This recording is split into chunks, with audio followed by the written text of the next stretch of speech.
Mic check 1, 2.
Run before the Texas Sprint Racing Series, live here on Kart Chaser, the MidSummer Mashup. As always, my name is Caleb Viesco. Alongside me here this weekend in the booth, the one and only Trevor Blue, Trevor Blue actually in our production, here this weekend. Riley Cam joining us as well, but Rocco Ruzic, in the booth with me here alongside me. So off to a good start so far this morning, Rocco. It's bright and early, 8 a.m. and already a couple of drivers out on the racetrack. The Micro Swifts have made their way out onto the racetrack. But Rocco, the last time we came out here, I guess, to the Dallas Metroplex area, it was at Crescent, Texas. That was round number 3, kind of the turning point in our season. But we come here to the back half of the season in Cato Mills, Texas. So it's been a good year so far. Championship battle's already starting to ramp up here a little bit. But how does it feel to be back, man?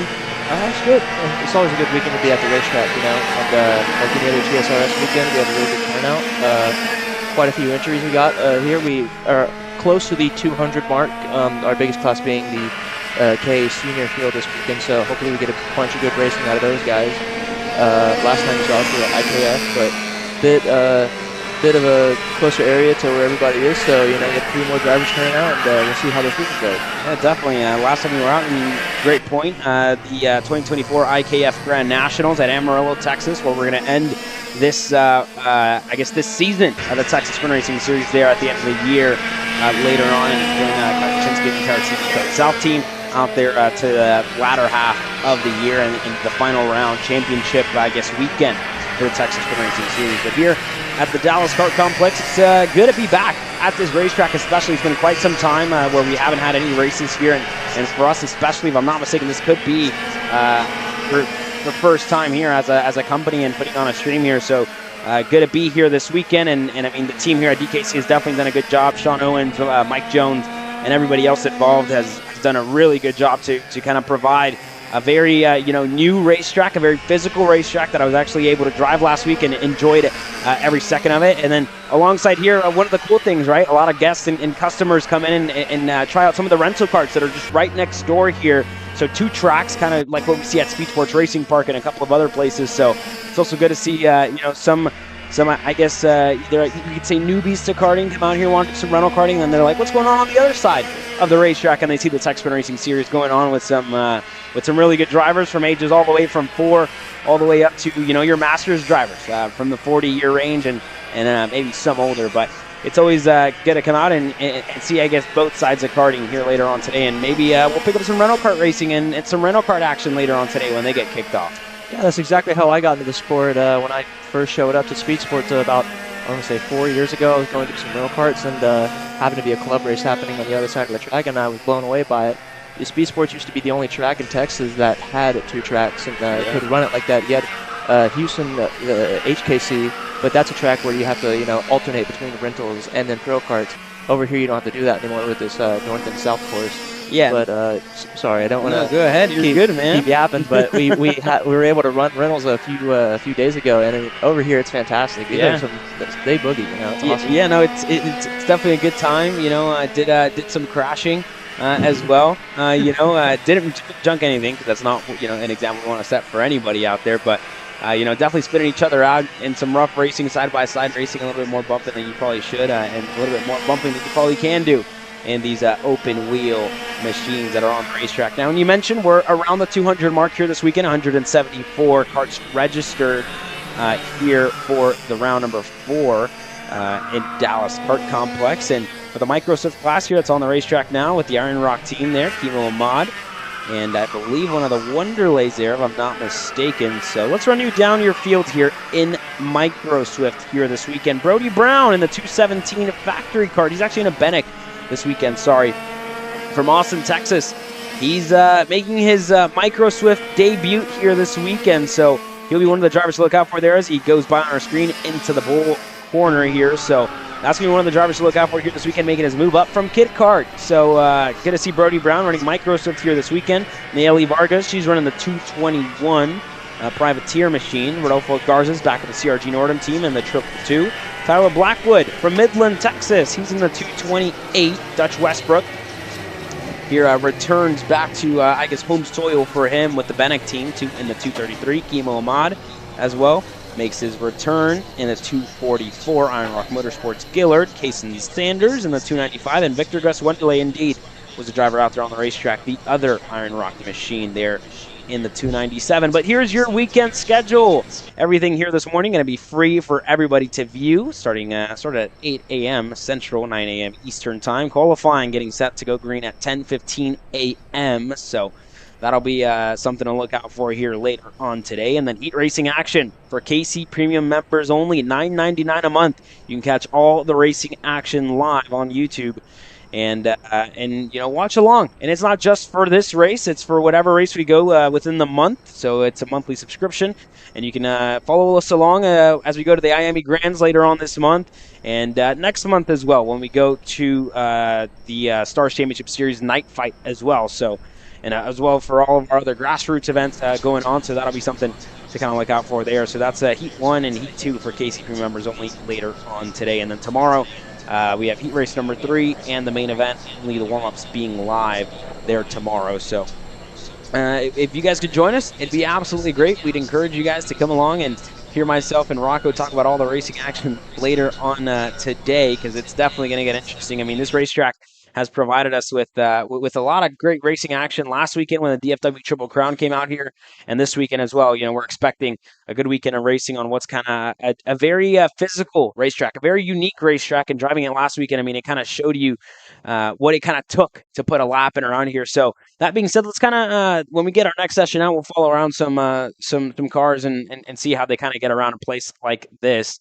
On what's a very good track. You start here with the start finish line. We're actually up in the tower there on the right hand side of your screen, getting some stun here from the nice window. Our timing and scoring man himself, Tom, up here with us as well. So good to see everybody kind of in good spirits here this morning, and a very full paddock kind of from fence line to fence line here, Rocco. And it's good to see this many fellow Texans for us here this weekend. So that being said, let's follow around a lap.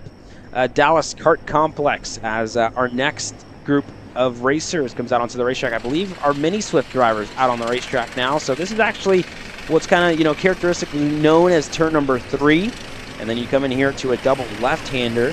That's turn number you could say 4, 5, and 6 if you'd like to kind of put it that way.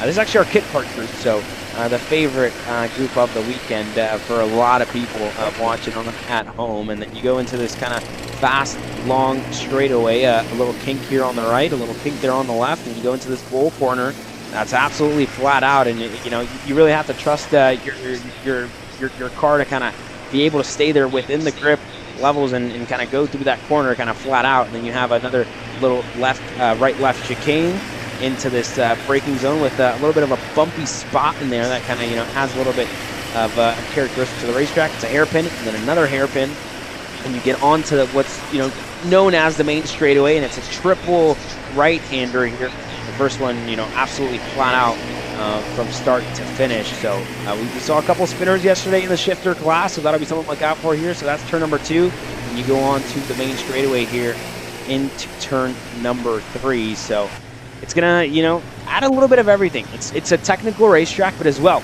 the draft comes a lot into play with such a long straightaway, you could say, on what's been pretty much a flat-out section of the racetrack. So that'll be something to look out for here this weekend, and from a lot of drivers as well. Hearing, all the infield section is super technical, but you also need to have that either top end on the motor to kind of get you, with a good run throughout these straightaways, and also with a good kind of mid to low range as well. So that's something to look out for in the 206 classes when those drivers play around with gearing and whatnot. So it's going to be interesting, from start to finish, but we're excited for it nonetheless. Yeah, it seems to be quite a physical track too. I managed to speak with Nick Stouffer yesterday, and he was just telling me about, there is a, you have turn 1, 2, and 3, and it's not really a straight, but it is quite a fast part of this course. He was trying to tell me how you don't have much time to reset for these corners. Yep. It's a very small amount of time in between corners, so you don't have much time to rest, and it's very wearing that way. Oh, for sure. It's definitely that way, and especially when I drove it last weekend, it definitely felt that way. Kind of ribs a little sore at the end of the weekend, and whatnot. So it's definitely for a lot of drivers, especially in the KA classes, some drivers as well moving up this weekend who aren't used to maybe doing double duty or aren't used to even the power of a KA moving up from 206 or whatnot. It's definitely something to look out for here. If they can go all the way and last the entire the entirety of their races later on. That's more of a tomorrow thing, I would say, right? With 15 minutes plus 2 laps on the docket for everybody. But today the heat races are short, nice, sweet and short, and you have a lot of time to rest kind of in between sessions. So not something, but again, 5 sessions on the day today after a lot of driving yesterday, and some drivers were even here a week prior to the DFW Triple Crown testing even more to try and kind of figure out this new racetrack that's provided, and for a lot of local drivers as well, kind of throwing a wrench at them, because a lot of them haven't really ran it backwards like they did last weekend or even this weekend. So big shout out to the entire Texas Sprint Racing Series team to kind of mix things up for everybody and give something new for everybody out there. But great, definitely to be back here at Dallas Kart Complex here in Cato Mills, Texas. So gonna be a good weekend. Nonetheless, our kid karts rolling out now, and let's run you down your field here in your kid kart class. I believe a pretty good showing, 12 karts total. Bodie Bayers in the number 10 here, he returns this weekend. Trevor Knight in the number 11, Dusty Strayer in the number 12, Shep Sullivan from Irving, Texas on the number 14, Vettel Baker on the 19, Wiley Lee for the CRG Nordham team in the 21, Beckley Anderson as well makes her return for CRG Nordham in the 33, Liam Lofton, he's in the 41, Ray Lee makes his return here this weekend in the 42, Caden Tudor in the 53, Hayden Sampson in the 91, and Holden Henson in the 99 from League City, Texas. So a lot of drivers. I think our furthest traveling driver here this weekend is Wiley Lee from San Francisco, California. So welcome to Texas, I guess I should say. And it's probably a little warmer than what they're used to out in Cali, and it's been a little warmer for all of us as well. This weekend definitely has tested a lot of us. So again, for those of you in the paddock, I'd like to give a quick reminder. It is bright and early, but let's stay hydrated. Let's drink some water as much as we can, and there is IVs, I believe, on site, so that's also a good thing to kind of give you a little boost of energy as well. But again, nonetheless, stay hydrated. It is going to get pretty hot later on today. Temperatures reaching up to the 98-degree kind of mark at around 4 p.m., so that's going to be right when we're just getting set to wrap up our day of racing. But cool, I guess you should say cool, 80 degrees this morning. It's been a beautiful morning, and 98 degrees later on today. So that'll be coming your way here next. It's definitely going to heat up as this day continues. Kid Kart checkered flag is out, but let's take our first commercial break of the weekend. When we come back, more warm-up sessions coming your way. So you will finally want to get behind the wheel, huh? Yeah, I've been shooting for 3 years and I've never got to drive. Well, you're going to need some more gear than just your helmet. Why don't you go to shopakr.com. They got their inventory online and they'll ship it the same day if you order before 5:30 p.m. Eastern. They got shoes? Yep. Gloves? Yep. Rib protectors? Got those too. Can they make me go fast? No. Here at Acceleration Kart Racing, we've got everything you need to get on track. What happens next, well, that's on you. Check us out online at shopakr.com.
Here now for round number 4 of the Texas Racing Series, the MidSummer Mashup. Pasha Ali makes his return here this weekend in the Mini Swift class. So that being said, Rocco, let's run you down your order here in this Mini Swift class. 16 karts total. Royce Vega on home soil looks to take a race win here this weekend in the 106 for the Bennett machine. Sophia Sadagova's back with the MSO Racing driven team in the 115. Jack Cowell in the 116. Rodolfo Lavin for the Allen Rudolph Racing Academy in the 117. Nathan Hughes for MSO Racing in the 119.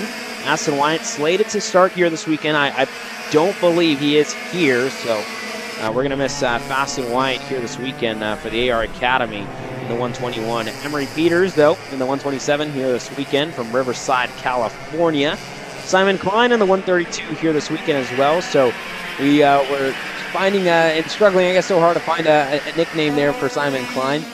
Something to have to do with the storm. So we'll think and we'll kind of try and get there as this weekend progresses. Adrian Vargas as well in the 133. Oscar Gus Wonderley here this weekend for the Iron Rock Motorsports team in the 139. Pasha Ali in the 142. Cade Casper in the 155 for Trackside Karting Services GFC.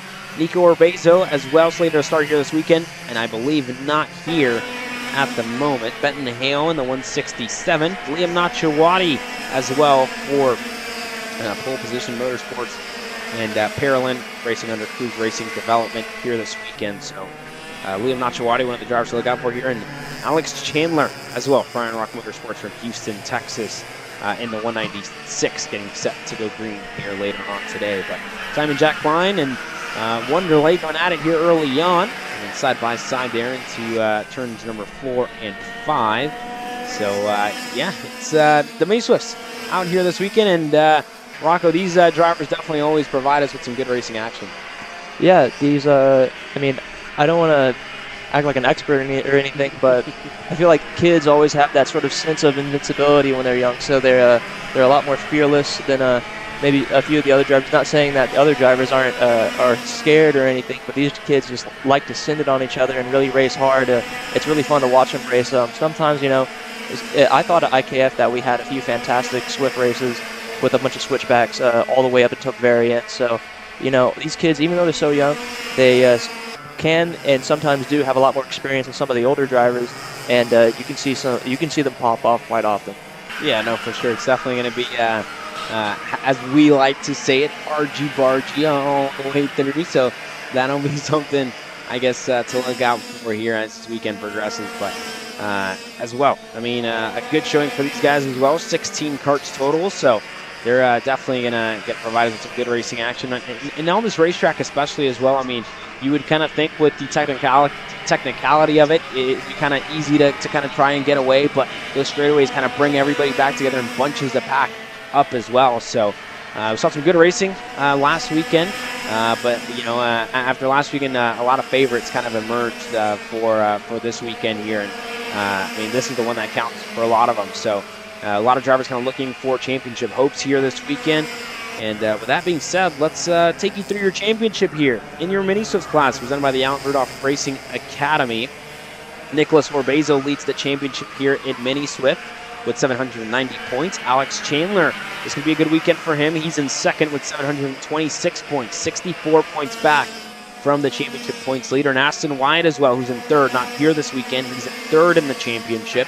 So your Chambers as well, not here this weekend. He's in fourth. So a lot of drivers can really leapfrog others here this weekend with how it kind of sits in the stands. And for Simon Klein as well, who's kind of in eighth, he's in prime position to kind of try and make some jumps here today in the championship as well. So, you know, a lot of drivers kind of looking to get themselves further and further up the boards, because at the end of the year, you know, you either want to get that free Supernats entry or that free entry for the entire next year, whether you move up or stay in the class that you're in now. So going to be interesting for a lot of these drivers to kind of try and work their way up the ranks, as we see some passes already. Nacho Wadi trying to make a move there on the inside of Rodolfo Lavin, not able to get through that time by, but still in side by side there. And that's one of the biggest things, you know, there's a lot of passing zones wherever you can, you know, try and deep dive somebody and try and make a move, but it's not the easiest to make stick. You know, you can get a run around a lot of these around the outside and a lot of these corners, so that'll be something to look out for here this weekend. But back on the championship, Royce Vega as well, he sits in sixth. He can leapfrog a couple of drivers here as well.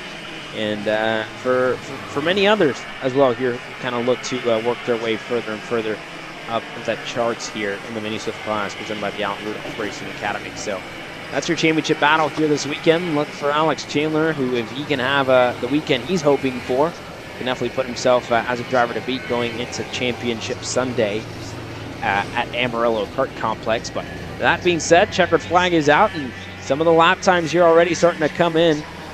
Fastest driver on the racetrack, Pasha Ali, a 54.065. So that being said as well, I mean, your lap times kind of ranging in between 10 seconds of each other.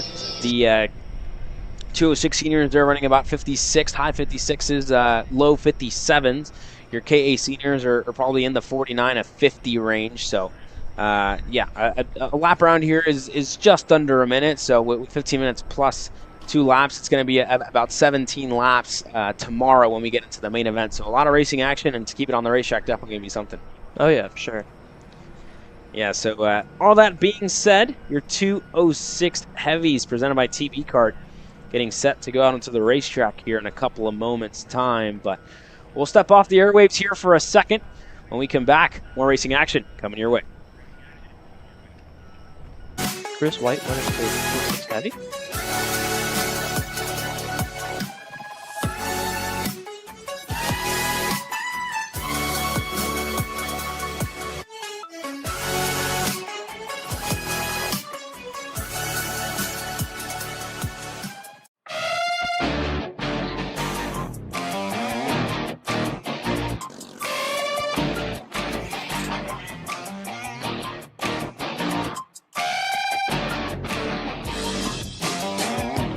If you want to see a giant selection of beautiful new dining room tables, chairs, servers, come out to Gallery Furniture, see with the latest and greatest dining room furniture. Best of all, buy this dining room furniture today, solid wood. Gallery Furniture delivers free to your Houston area home today.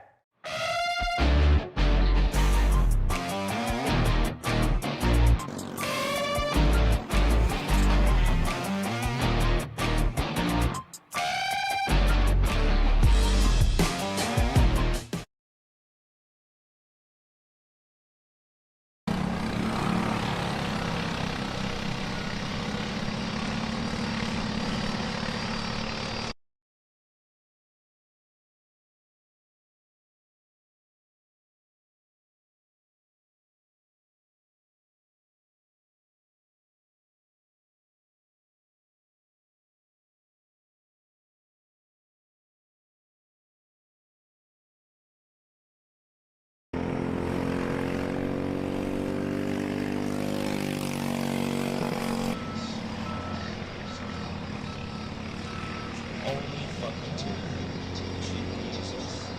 Why are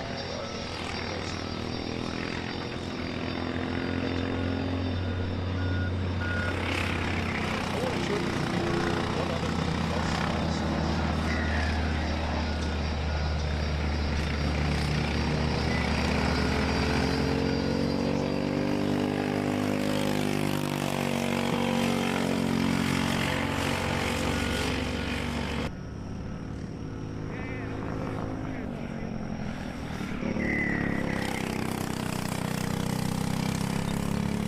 Q206 Heavies out on the racetrack now, presented by TB Kart. And the two drivers on the racetrack, Madison Knox and Nick Maverick Miller here this weekend, I believe, our field in 206 Heavy, if I'm not mistaken. So only two drivers here this weekend in this class, and Nick Miller as well looking to leapfrog himself up the championship order as well for Madison Knox, who's still in this championship.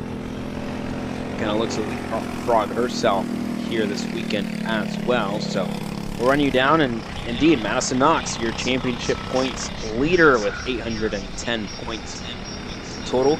Nick Miller, the other driver out here on the racetrack, he's 90 points back here in the third spot. So for Nick Miller, with you know, a lot of drivers not racing here this weekend, this can kind of like this can give him a good shot to get himself kind of in prime position to snag away the championship points lead for Madison Knox for the Trackside Party Service GFC team here this weekend. So that'll be something to look out for here as this weekend progresses. But we'll follow them around the racetrack here as they get underway.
flag is out here for your 206 heavies. Madison Knox, quickest here this morning, in front of Nick Miller. So something to look out for here when we get into the qualifying session for those two drivers later on today.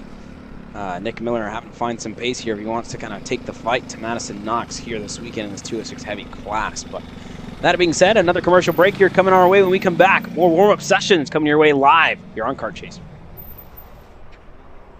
Colin, I need a new 219 chain. I need a 77 tooth sprocket. I need some more chain lube, and I need it probably as soon as like tomorrow.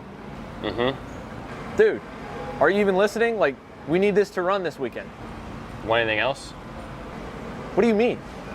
I already got it in the Kart on Acceleration Kart Racing's online store, bro. All orders over $200 get free shipping. Oh, throw in a set of tires. Done. Everything you need, all in one place and shipped to your door for free on orders of $200 or more. Exclusions apply. Shop AKR.com.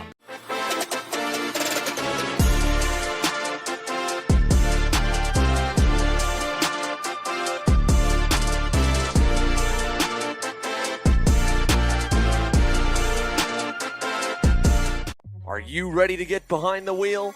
From Formula One to NASCAR and IndyCar, all the pros start here.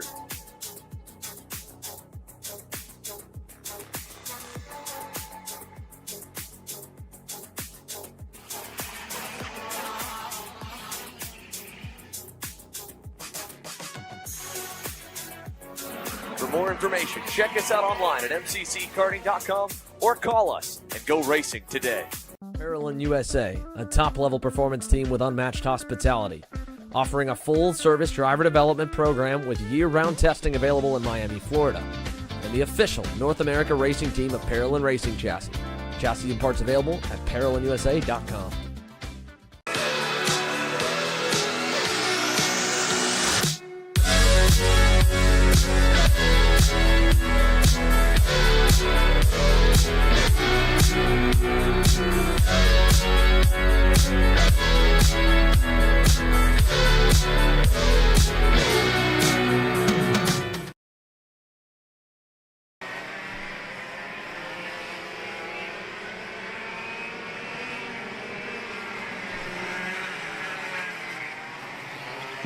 KA100 Juniors presented by P1 Engines on the racetrack now. 22 drivers total here this weekend for your KA100 Juniors. So that being said, let's run you down your lineup here. The 800 of Hector Iturriaga running for the CRG Nordum team. David Ibarra as well for the CRG Nordum team here this weekend in the 806. Jackson Young in the 807. Carson Berry from Colleyville, Texas in the GWR. Gillard here in the 810. Bhuvan Banu from Rockwall, Texas, privateer here this weekend on a Sodi Kart on the 814. Easton Cox for High Five Performance from Midland, Texas in the 815. Donovan Carrione from Frisco, Texas for Cruise Racing Development here in the 816. Mason Berry as well with the GWR Gillard team here in the 820. Twin brother to Carson Berry. Luke Cruz from TB Kart Amarillo Kart Complex team from Amarillo, Texas here this weekend in the 824. Gage Bailey, unfortunately, not here this weekend after suffering an injury at the final round. Sorry, not the final round, the second to last round, I should say, the United States Pro Kart Series out at the Motor Club of Cincinnati. Unfortunately, suffered an injury there, so he won't be joining us here this weekend. And again, we send our best wishes to Gage Bailey here, who's not going to get started here this weekend, unfortunately. So well wishes to Gage and wishing him a speedy recovery as he gets set to go into high school as well this year. So a lot of these drivers as well getting either start in high school, start in their online school here once again, with school starting just last week. So yeah, for a lot of these drivers, having to deal with school and racing at the same time, maybe a little distraction from all the math, all the homework, maybe doing homework at the end of the day and whatnot. So that'll be something to see as well. Maybe who's on top of their stuff, who's getting straight A's. That's something to look out for here later on this weekend, Rocco. But nonetheless, Juan Jose Paramo here from Conroe, Texas, with the Red Speed Alan Rudolph Racing Academy team here this weekend in the 840. Amelia Gus Wonderlay as well with the Iron Rock Motorsport team from Katy, Texas, who's in the 844. Jeremiah Thomas joins us from Memphis, Tennessee here this weekend. Him and his father joining us here. He's in the 845. Aldo Iturriaga in the 846. Sebastian Garzone makes his first start here on Texas Sprint Racing soil with the Allen Rudolph Racing Academy Red Speed team in the 855. Tyrone Kemper Jr. makes his return here in the 873. Santi Duran for the Iron Rock Motorsports team, he's in the 874. Jackson Baldus in the 876. Nate Golseth, who had a really good weekend at the last round of the United States Pro Kart Series a couple of weeks ago, qualified on the front row alongside Sebastian Garzone. So he'll be one of the drivers to look out for here this weekend, and as he drives on his home track here after, I believe, in his second year of karting. So this is what he believes his first real shot at maybe some hardware here this weekend. Braden Ludwig, and the 878 here this weekend from Nevada, Texas, the privateer. Hamza Ambar makes his return here from Richardson, Texas with the Arcade Motorsports team. He's in the 887. And lastly, Tyler Roberts in the 899 for Bertram, Texas with Trackside Karting Services GFC team. So 22 drivers total here this weekend, and we're talking about Tyler Roberts. He's at the bottom of the docket with the 899, but he's at the top of the timing screens here. Fastest so far this morning on the third lap with a 51.608. So a lot of these drivers definitely get their elbows out here this weekend and try and take the fight to each other. So Tyler Roberts, fastest here this morning. Tyrone Kemper Jr., second quickest. And you go back to Juanjo Paramo, Easton Cox, Mason Berry, and a couple of others. So we'll run you down here your best laps so far, and about a 51.4 so far this morning. Juanjo Paramo is currently second. Easton Cox down in fourth. Ibarra's down in sixth. And a couple of others here this weekend as well. So, you know, they've had a lot of testing for those drivers who were here last weekend, had that weekend of testing, but this weekend as well, it's going to be something new for all of them. Yeah, of course. I mean, conditions change every weekend, so even if they've had notes from last weekend, it may change ever so slightly, and anybody who's been experienced enough to know and make those changes will be able to. Whenever I used to race, me and my father, you know, we were kind of bare bones, didn't really know what we were doing, so it's a bit of a struggle. It's very tricky. I mean, like what I'm trying to get to this is, even though it may have not rained last weekend, and it seems to not be, hopefully it doesn't rain this weekend, or who knows, maybe we get some rain, get some good racing. I highly doubt it. Yeah. But what I'm saying is it's still very tricky to get the setup right every weekend, so we'll see hopefully some fluctuation in between pace and drivers leapfrogging each other on the timing boards and putting down faster laps than each other and being competitive, you know? Yeah, no, nonetheless, you know, I think unfortunately, Rocco, this weekend, it's very hot out here. Definitely feels like there's a drought going on or something out here in Texas, because it is blazing hot. I feel, you know, tan line's already going for a lot of us. The farmer's tan, you know, popular within our crew. So that'll be something to look out for here this weekend. But again, if it does rain, cool things off a little bit, you know, that'll be nice. But I highly doubt it here this weekend. And you know, we could be cursing the entire weekend and get some massive monsoon going on here in Dallas. A little bit of rain dance going on later tonight. So maybe something to look out for here for us. But that being said, checkered flag is out, and as we say that, looks like there's some clouds in the background there. I believe a whopping one cloud there in the background. So maybe something to mix things up here. Hopefully it doesn't come this way.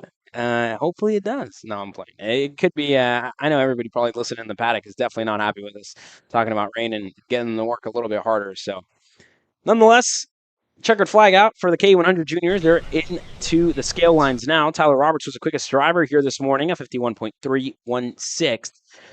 Juanjo Paramo in second, Kemper Jr. in third, and a couple of drivers not making it out onto the racetrack here this morning. Either that or no transponders on, which is not what you want to see, because we want to see your lap time. So get those on as soon as possible. Jackson Young, I believe, I haven't seen him here this weekend, so I'm not sure if he's running. Gage Bailey as well, unfortunately not here. But Sebastian Garzone and Nathan Golseth, two of the favorites here this weekend, not going out or not having a transponder here this morning. So I don't have any times from them so far. But, I mean, this complex is definitely a very beautiful one, and get to see kind of the resurgence of Dallas Kart Complex come back here this year. So, again, a huge shout-out to the entire DKC team with Jesse Dunham, Sean Owens, and Mike Jones to, you know, put in all the hard work and giving us, I guess, a nice grid out here as well. This is actually where the rental carts are kind of based at, and you see they kind of moved that over to the other side, and that's where they have kind of all the rental cart customers going. And then the grid here for all these guys having a little bit of a better flow, which is one of the, I guess, gremlins that they faced last weekend, having a really, big numbers with 150 last weekend for the DFW Triple Crown, and saw where they could improve, where they could do better. And, they definitely took all the intel that they could, and it definitely improved here today. And it's flowed really, really nicely with I guess, grid entry and then track exit as well when they get through scales and whatnot, so kind of removes that congestion aspect of it away. But your 206 seniors out on the racetrack now, and two of our marquee classes here this weekend at the Texas Sprint Racing Series. And every weekend when we go out, these drivers always take the fight out here. So Jacob Oliver gonna lead us away. Right behind him, Noah Murphy, and I believe Jensen Harrell there right behind him. So a good showing here this weekend for these drivers. I believe just under 20 at 18 drivers total here this weekend. Bryce Frank makes his return. Cameron Reed as well. She's here this weekend with Kelvin Zing making the trip out from Florida after moving here a couple of weeks ago, I believe, for work. Some of these drivers are adults, so Kelvin does have I guess, a job, you could say, and went out to Jacksonville, Florida, but he's back here to race here this weekend. So we're going to see Kelvin Zing back out here with us in the MGM Alan Rudolph Racing Academy machine here this weekend. Reagan Seville as well, who I believe is our championship points leader here in 206 Senior. And this championship is oh so close, as always, as we expected these seniors to kind of be. So this is, again, 206 Senior presented by Slipstream Racing. Reagan Seville in the 619, the rookie, leads the championship so far with 770 points. In second, Bryce Frank, the number 2 plate holder. He's 73 points back. Truly Adams is back at third, not here this weekend, unfortunately, with the Cali Pro Kart Challenge going on with the inaugural race at K1 this weekend. So huge shout out to the other half of the SCUSA team who couldn't join us here this weekend for TSRS Racing action. They're out there putting that race on for all those drivers. Cameron Reed currently sits in fourth, so if she can have a good weekend here this weekend, that'll allow herself to kind of leapfrog up the order. Braden Robertson as well, not here. He's in the number 5 spot in the championship, the 677, not here this weekend, unfortunately. Jacob Oliver's in 6th, so that could be a good chance for him as well to leapfrog himself up the order. Kelvin Zing, who sits in 7th as well, if he can get a good weekend. And from what I've heard and getting intel yesterday, the 2 MGMs are the drivers to beat here this weekend, so that'll be something to look out for later on today. Josie Chambers sits in that 8th spot, Caden Wolf in the 9th, and Jensen Harrell in the 10th. So a lot of drivers can really, leapfrog themselves further up the order. And for some of the other drivers, like Aiden Rudolph specifically, who was running double duty earlier on this year, focusing on the KA class. That's where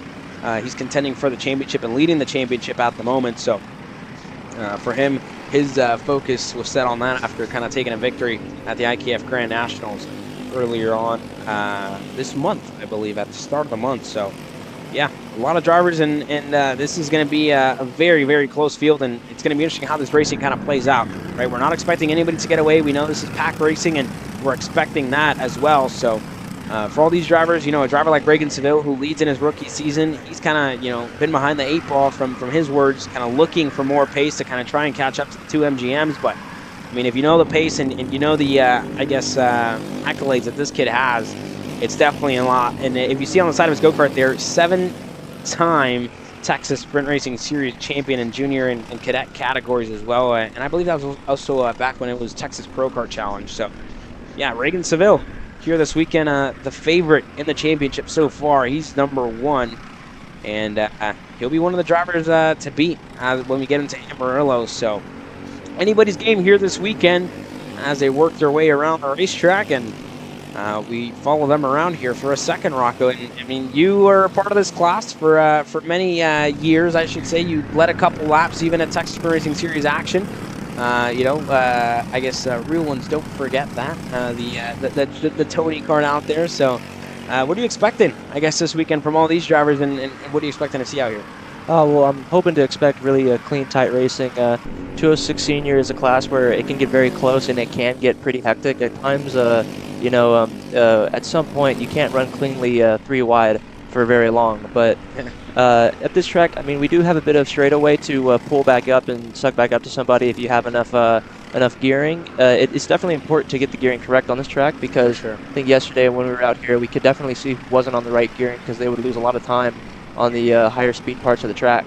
But for sure, this track hopefully will keep everybody tight and close, and if they work together and don't let two drivers just walk away with it like we sometimes see. We'll see some good racing up in the front. Yeah, I mean, that's definitely been, you know, some of the key things, right? It's kind of setting your differences aside super early, and you kind of wanting to make moves and picking and choosing when to make the right move. So we always say it this way, and it's always going to be a chess match for all these 206 drivers and playing it perfectly, putting yourself on the right side of the racetrack when it matters most. And two drivers that are working nicely together here this morning, passing, I believe, was Alfred Alvarez El Castillo there. That's Bryce Frank and Kelvin Zink there for the AR Academy, working together and pushing each other along nicely here as they catch up to some more traffic, you could say. And these two drivers having a good team behind them as Frank takes a little off-track excursion there into the grass. And for these drivers, you know, Lucas Noguera usually does their data. He's not here this weekend, unfortunately, with the PSL team out at Rotax, the U.S. Trophy Final this weekend. Some drivers looking to get a ticket out to Sarno, but for them, Sabre Cook actually with them this weekend. So she's going to be telling these drivers how to get faster, where they're missing pace, and where to hit apexes, to brake later, turn in earlier, turn in later, or whatnot. So interesting for those drivers there this weekend. But nonetheless, that's going to be it for all of them. And I believe here this morning, it says Noah Murphy quickest there on the right, left-hand side of your screen. And it was actually Kelvin Zing quickest this morning here with a 56.904. Frank's in second, Carter Kilgo in third, and the Burrell Art AR Academy machine.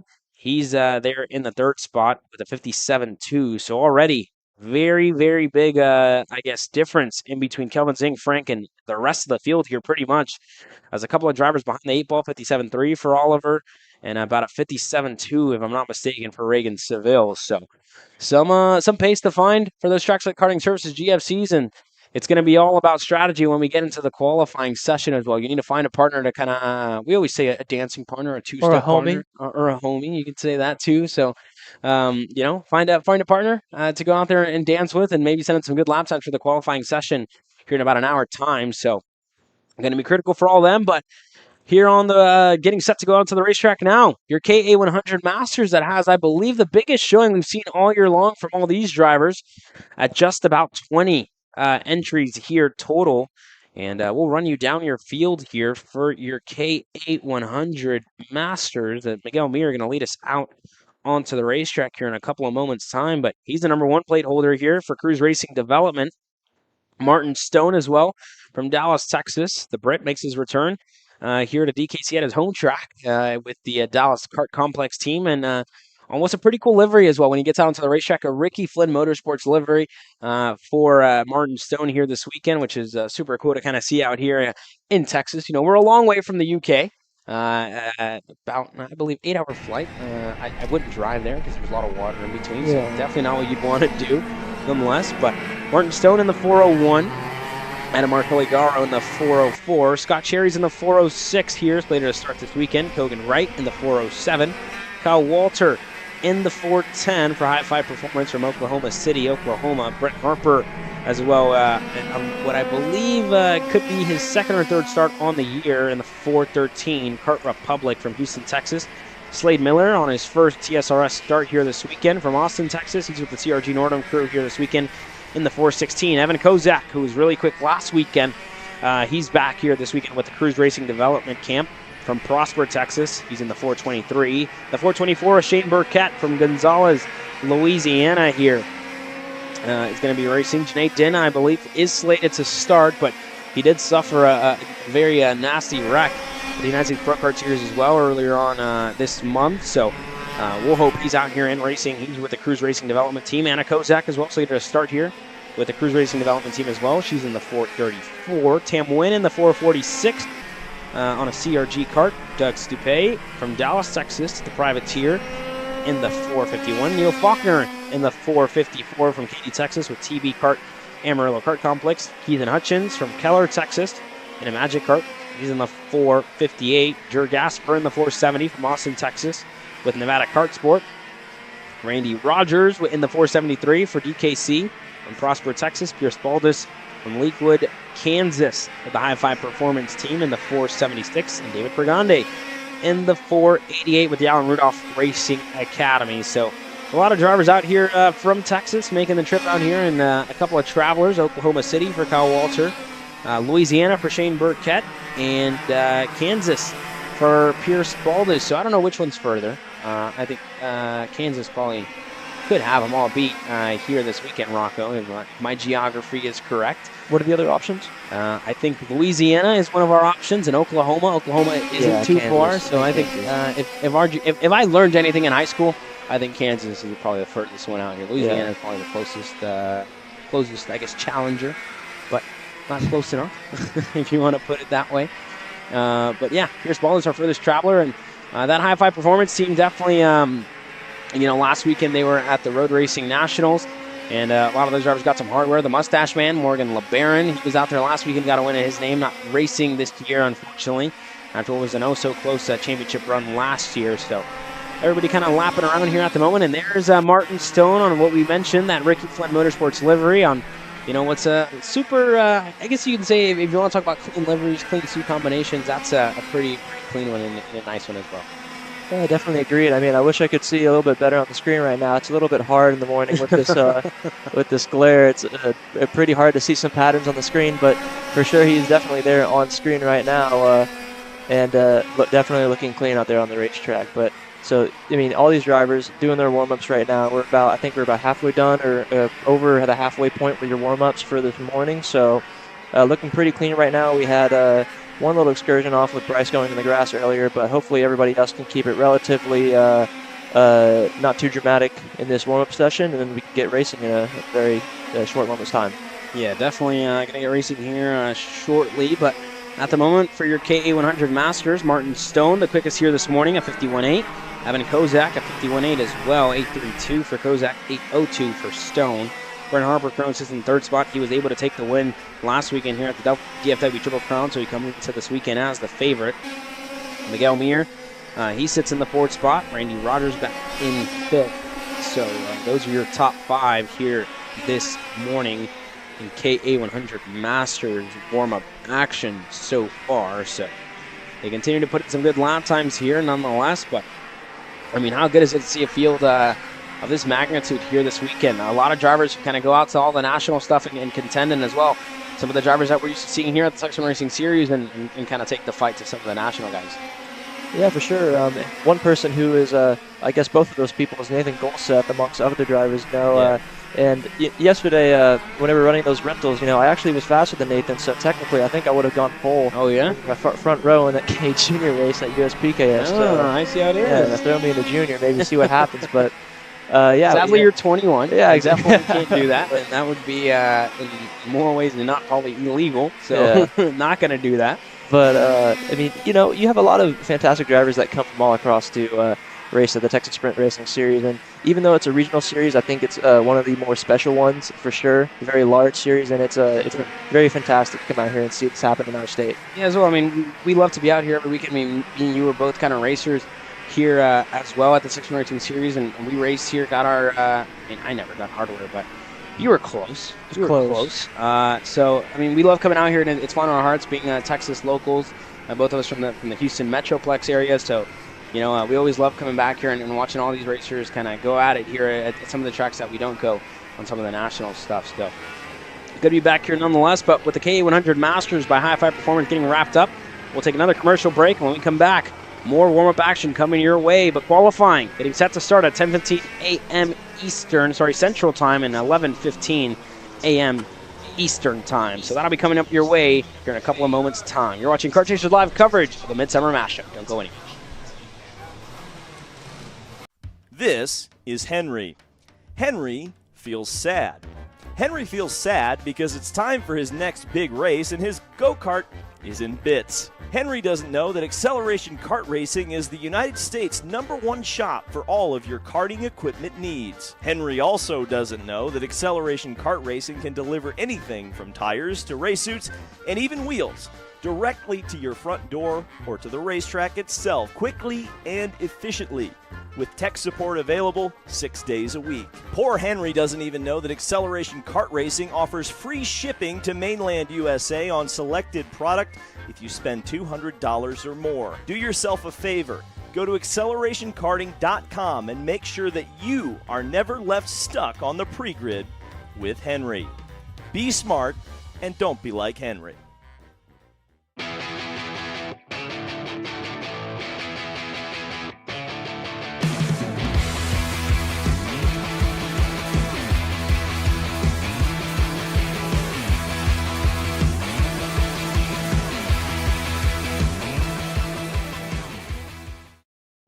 Are you looking for an advantage in your competition? Well, Car Class has done the hard work for you. We've traveled to your racetracks to give you the inside knowledge. So what does Car Class offer? We've got drone footage that captures the racing lines, visual markers for your braking points, acceleration zones, and the best overtake opportunities on your racetrack, pedal cam to show you where to brake and when to accelerate, and 360-degree footage to make sure you don't miss any parts on the racetrack. We've covered 13 racetracks in the United States, and Australia, you're up next. So visit carclass.com to get your track information.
Six juniors out on the racetrack now, 2.5 minutes to go here in their warm-up session as we follow them around. Nathan Golseth running double duty here this weekend in the 206 junior class. He's been the driver to beat so far, a 58.6. Then you go back to Shelby Ramirez in second. She's running a 59.3. Then Brandon Green in the 59.3 mark as well. Maui Angel there in the 300. Ekroni sits in the 4th spot. Everybody else kind of now in the 2nd spot, I should say. And everybody else kind of lapping around here at the moment. But a close kind of field here in this one. About 10 drivers slated to start. 9 drivers. Chris Tracy and Lucas Fink rounding up the field here in this one. So that'll be something to look out for here, Rocco, as the weekend progresses. But for Golseth, who was able to get a good commanding victory last weekend at the DFW Triple Crown, the driver to beat here nonetheless here this weekend. Yeah, he's been on a really great form these past few weekends for sure. You know, as we've been mentioning before earlier in this morning, his round 4 at USPKS and then last weekend here at Dallas Karting Complex. But we'll see what he can do this weekend. I mean, as you can see, he is your fastest driver right now. Yesterday as well, very quick during the practice sessions. It's kind of funny for me to see him in a 206. I don't think I've ever seen him in a 206 before. I was talking to him yesterday, and I was like, hey man, what are you racing this weekend? He told me he was doing 206, and I was wondering what his KA duties would be, and he told me he was running double, and I was like, wow, okay. Nathan's going off for it now after Perry Camp, so for sure, already a hardcore racer in his second year of racing, and we'll be very excited to see what he can do in these next few years. Yeah, definitely has developed quite nicely in the past couple of months.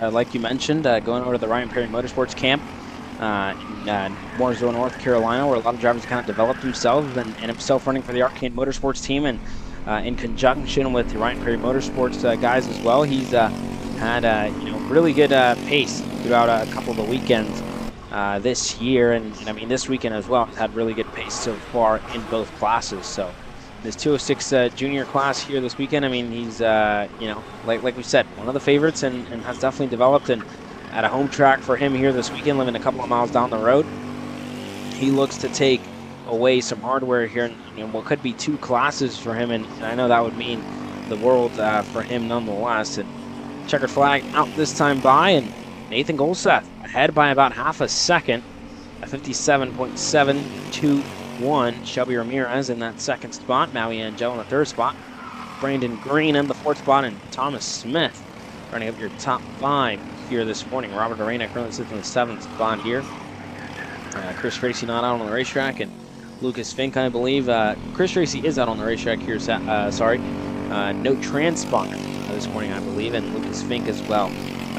No transponder on here for the morning warm-up session. So those drivers, their lap time's not populating so far, but for everybody else, have showed some good pace nonetheless as they come to the checkered flag, and this time around they'll work their way into the pits. So can Golseth improve any bit? He does, a 57.712, so he goes even quicker, and about I believe 7/10 quicker than the rest of the field. So Golseth, some really good pace here this morning, and that's going to be something to look out for here later on today, Rocco, when we get into qualifying and we get into some of the racing action. See if Nathan Golseth can be almost untouchable when they get into heat racing action. So that'll be later on today. That being said, 206 Juniors wrapped up as presented by Seville Electric.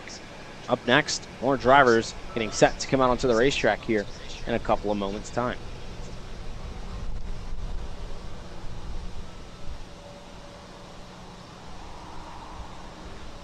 Kyle, I need a new 219 chain. I need a 77 2-through sprocket. I need some more chain lube, and I need it probably as soon as like tomorrow. Dude, are you even listening? Like, we need this to run this weekend. Want anything else? What do you mean? I already got it in the Kart on Acceleration Kart Racing's online store, bro. All orders over $200 get free shipping. Oh, throw in a set of tires. Done. Everything you need, all in one place, and shipped to your door for free on orders of $200 or more. Exclusions apply. Shop AKR.com.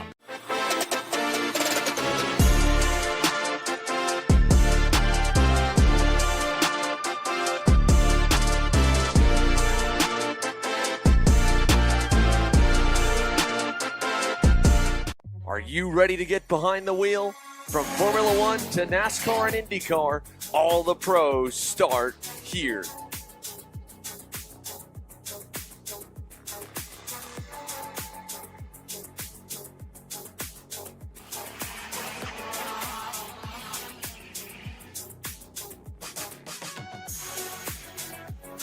For more information, check us out online at mcckarting.com or call us and go racing today. Parallel USA, a top-level performance team with unmatched hospitality, offering a full-service driver development program with year-round testing available in Miami, Florida, and the official North America racing team of Parallel Racing Chassis. Chassis and parts available at ParallelinUSA.com.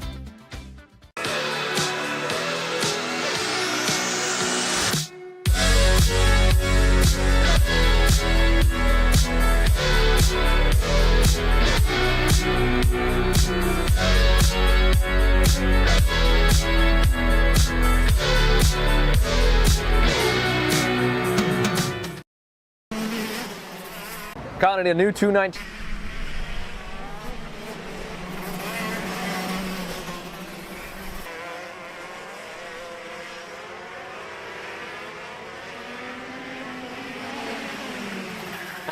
Shifter is out on the racetrack here now, and they're going to set in some lap times here this morning. And 11 drivers total here getting slated to take the green flag later on today in racing action. Let's run you down your field here in KA100 Master. Sorry, not KA. Shifter, I should say. Jordan Musser with the number 1 plate makes his return here to the Texas Racing Series. He's getting set to go green here on the his Burrell Art machine. Dominic Trolio, he's in the number 2. Noah Zarst in the number 3 here for the Arcade Motorsports Camp. Derek Proctor in the number 14. Vincent Cassard in the number 18 from Houston, Texas with the CRG Nordum team. And Vincent getting set to make his, I guess, first try at the World Championships later on this year. And he's going to go over there with the CRG Factory team to try and take the fight to the very own Davide Fore in Master Shifter racing action later on this year. So for Vincent, we send him and give him the best of luck when he does go over there. But this weekend he's here with us. And one driver off the racetrack here just on the exit of turn number 2, Rod Clenard from Waco, Texas, off the racetrack here early on. So unfortunately there for Rod, who's in the number 54 from Hewitt, Texas, with the CRG Nordum camp as well here this weekend. Luis Mendez under the CRG Kart. He's under the Allen Rudolph Racing Academy here this weekend. And the number 68, Cameron Reed for Reed Motorsports, CRG Nordum. And the number 99 from Louisiana. Then we go up to John Mosey from Dallas, Texas, the privateer. Nicholas Buell in the 33 from Houston, Texas, Alfred Alvarez Castillo, his first shifter start, if I'm not mistaken, here in Texas Sprint Racing Series action with Kart Racing Solutions. He's in the number 22, and then we back up to Cassard and others. Derek Proctor here this weekend as well in the number 14 from Kansas with I-5 Performance, who also had a good showing at the Road Racing Nationals as well. I believe finished on the podium in that shifter class, so send our congrats there to Derek Proctor, who joins us again here with some more sprint racing action.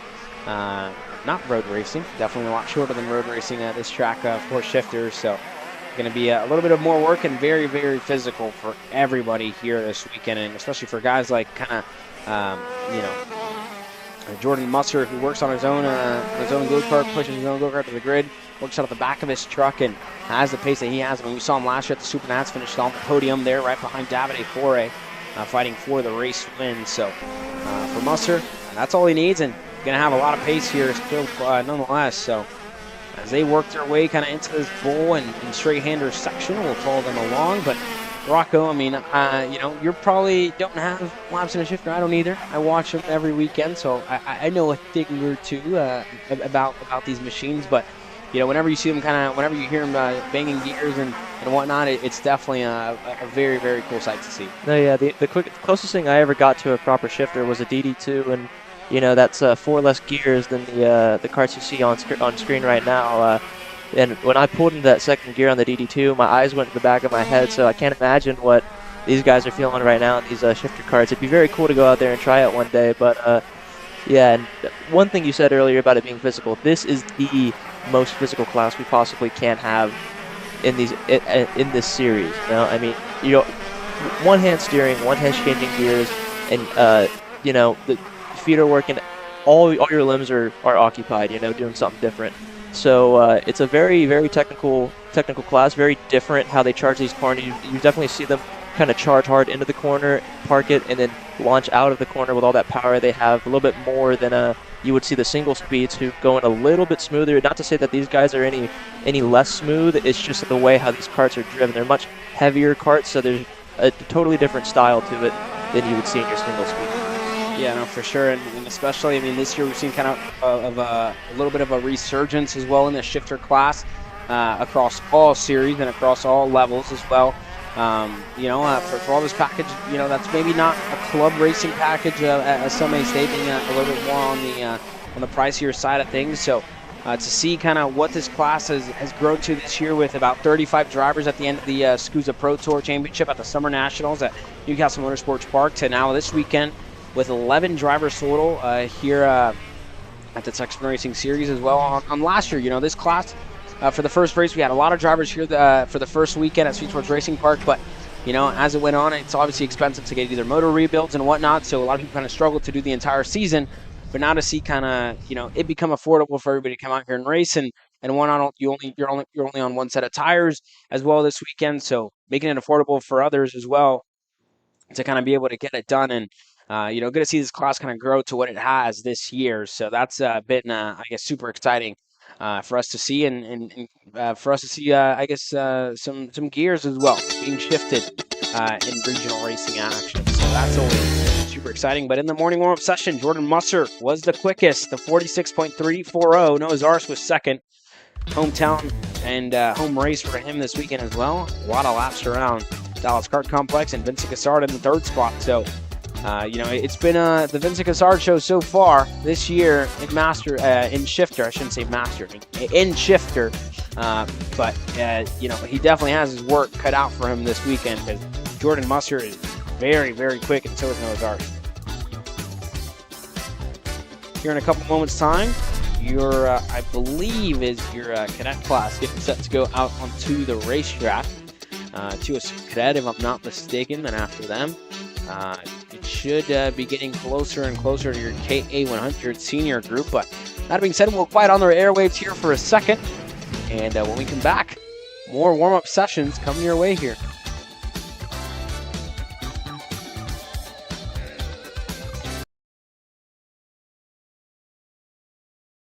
This is Henry. Henry feels sad. Henry feels sad because it's time for his next big race, and his go-kart is in bits. Henry doesn't know that Acceleration Kart Racing is the United States' #1 shop for all of your karting equipment needs. Henry also doesn't know that Acceleration Kart Racing can deliver anything from tires to race suits and even wheels directly to your front door or to the racetrack itself, quickly and efficiently, with tech support available 6 days a week. Poor Henry doesn't even know that Acceleration Kart Racing offers free shipping to mainland USA on selected product if you spend $200 or more. Do yourself a favor. Go to accelerationkarting.com and make sure that you are never left stuck on the pre-grid with Henry. Be smart and don't be like Henry.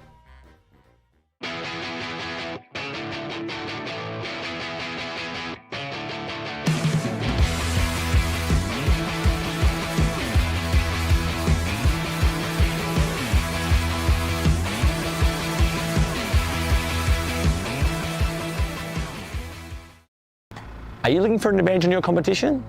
Well, Car Class has done the hard work for you. We've travelled to your racetracks to give you the inside knowledge.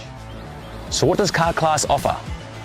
We've got drone footage that captures the racing lines, visual markers for your braking points, acceleration zones, and the best overtake opportunities on your racetrack.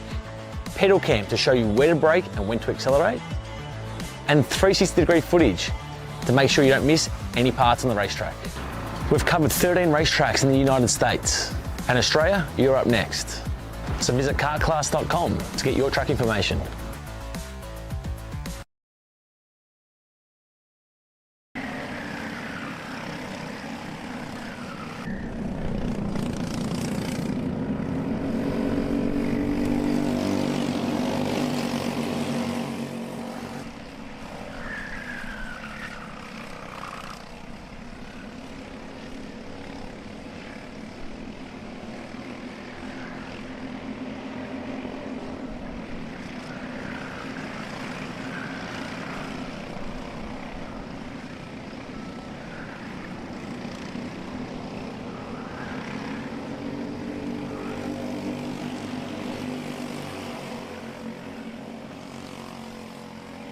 Carrier 206 cadets out on the racetrack now, and this is actually a big class here this weekend, Rocco. I mean, to say the least. About 14 drivers total here this weekend, with the likes of Royce Vega doing double duty here, as well as Dutch Westbrook as always. Tanner Barsh makes his return here this weekend.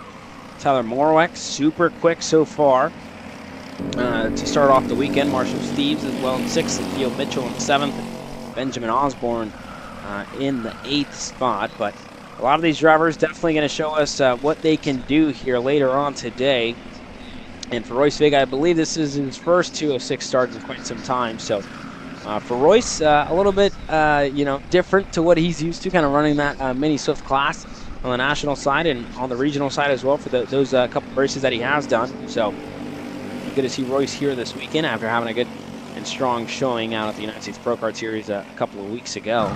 So good to have him back out here with us. And Tanner Barsh as well, coming off hot off of an IKF Grand National trophy out in Amarillo, Texas earlier this month. So for Tanner Barsh, him and Royce, definitely going to be some of the drivers to look out for here this weekend as well. For Theo Mitchell, who was really quick all day yesterday, and Tyler Morowek as well, Dutch Westbrook, and the list goes on and on and on about who's going to be a contender here this weekend when we get into qualifying, when we get into racing action. So that'll be exciting nonetheless, Rocket.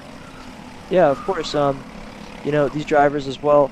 So 206 Cadet, one of our, it's similar to our Swift classes, not in the sense of motor, but of frame and, age group. So these kids could be running double duty as well, either running a micro or mini class. You can see drivers from both of those classes in this 206 Cadet class. It's a little bit of a broader spectrum from the micros and minis, but still a class with drivers who can still have experience. A lot of these kids like to race very well still. Exact same as the rest of the cadet races. Smaller go-kart, maybe easier to have a bit more room to get that over-under. I'm not too sure. I never raced in the class, but definitely exciting for sure.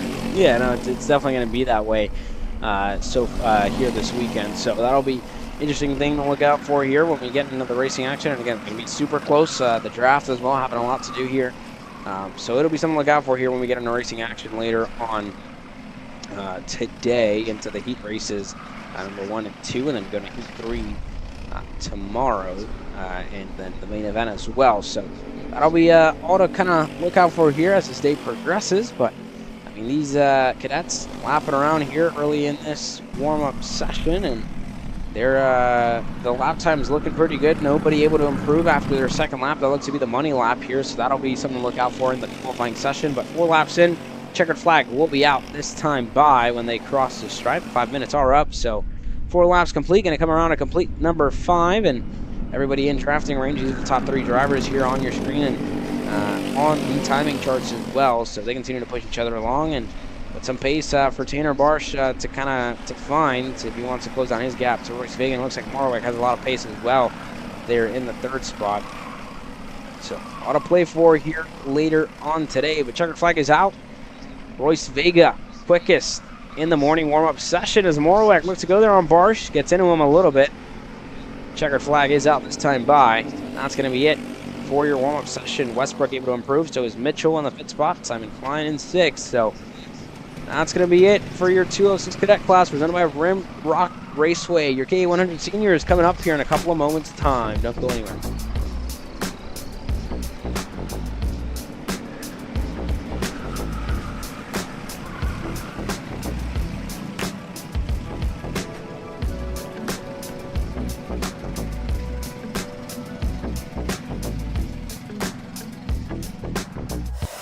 So you finally want to get behind the wheel, huh? Yeah, I've been shooting for 3 years and I've never got to drive.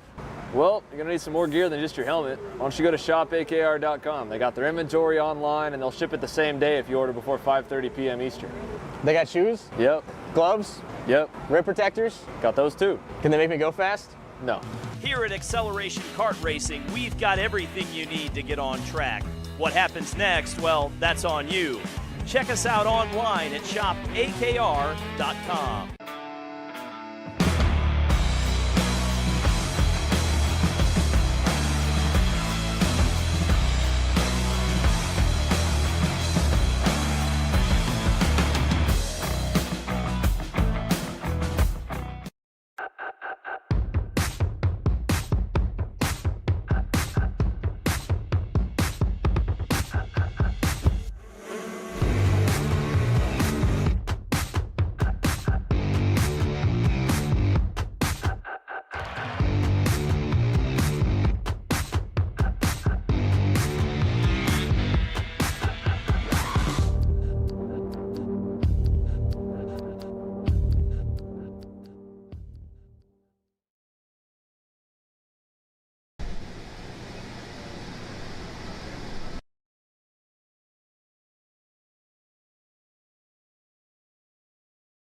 here, KA100 Senior getting set to go green here, presented by CRG Nordum. And if you take a look into the grid here, there's a lime green TB cart with a white and blue helmet. That happens to be the one and only Xander Clements, who's turning 26 years old today. So a happy birthday to Xander Clements, Mr. Kart Chaser himself, racing here this weekend on his birthday.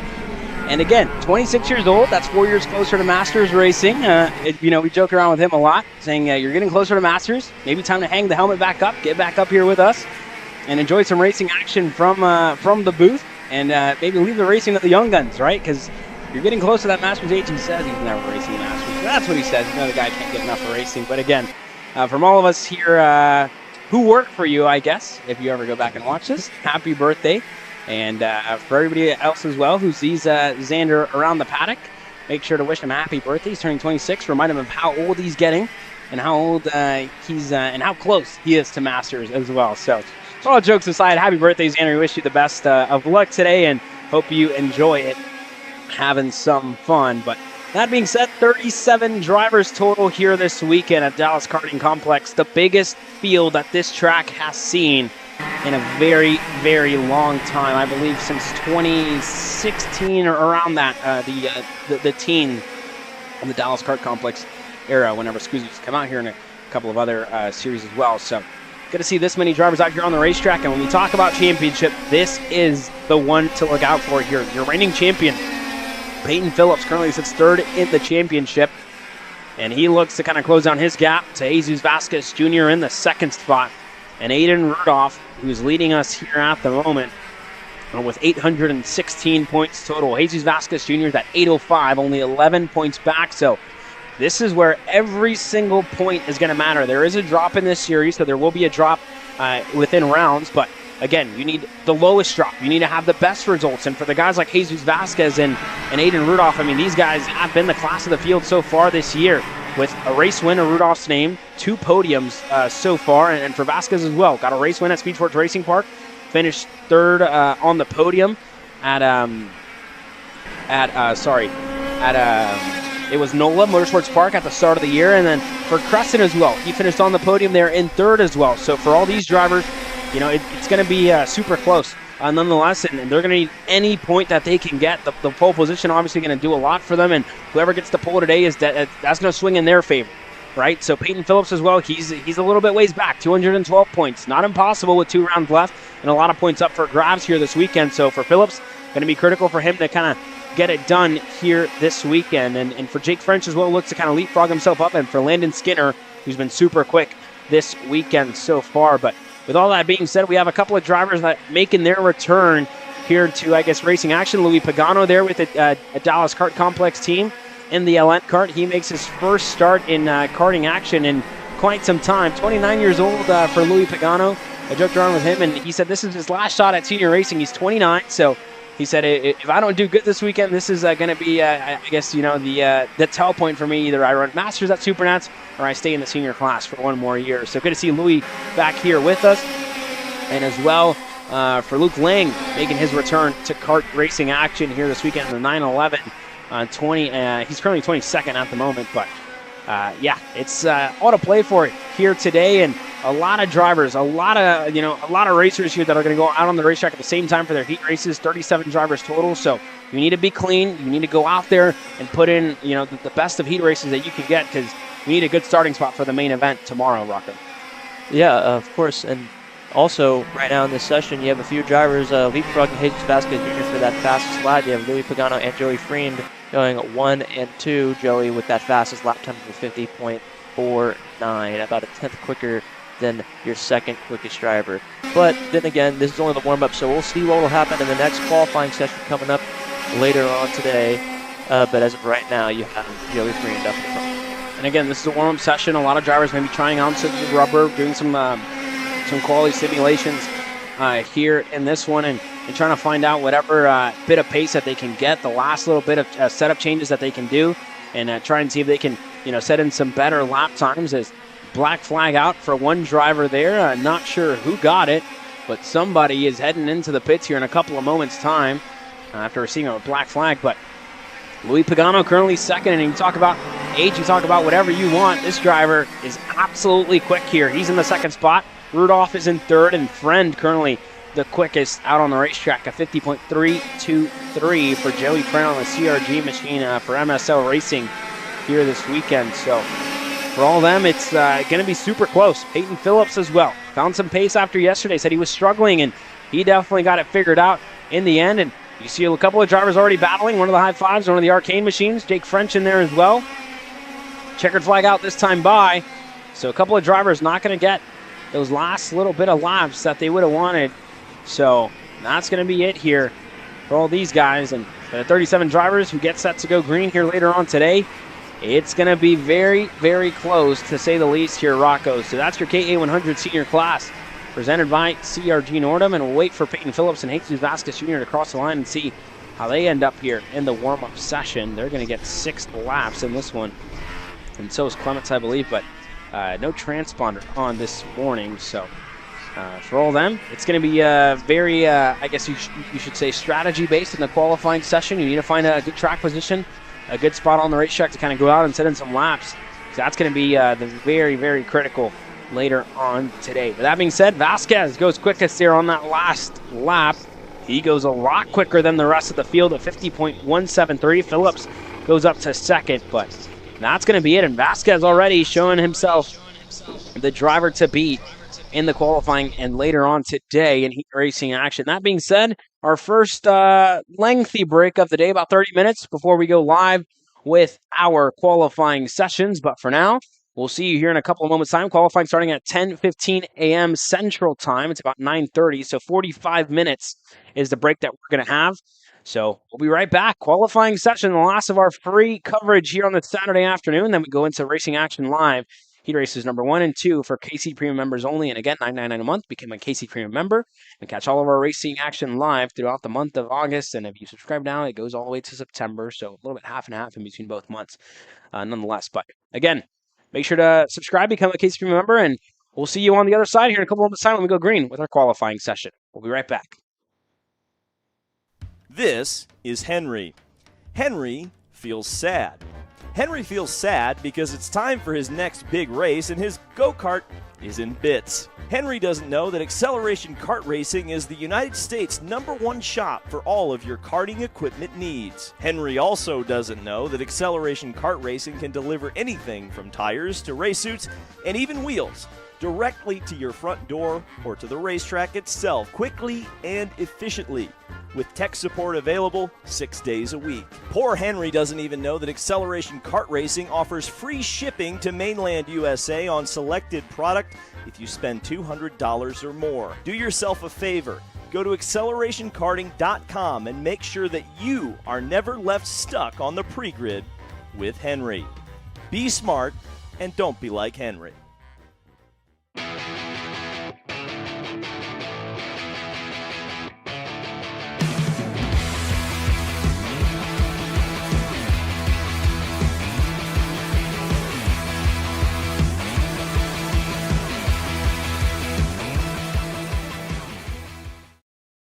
Are you looking for an advantage in your competition? Well, Car Class has done the hard work for you.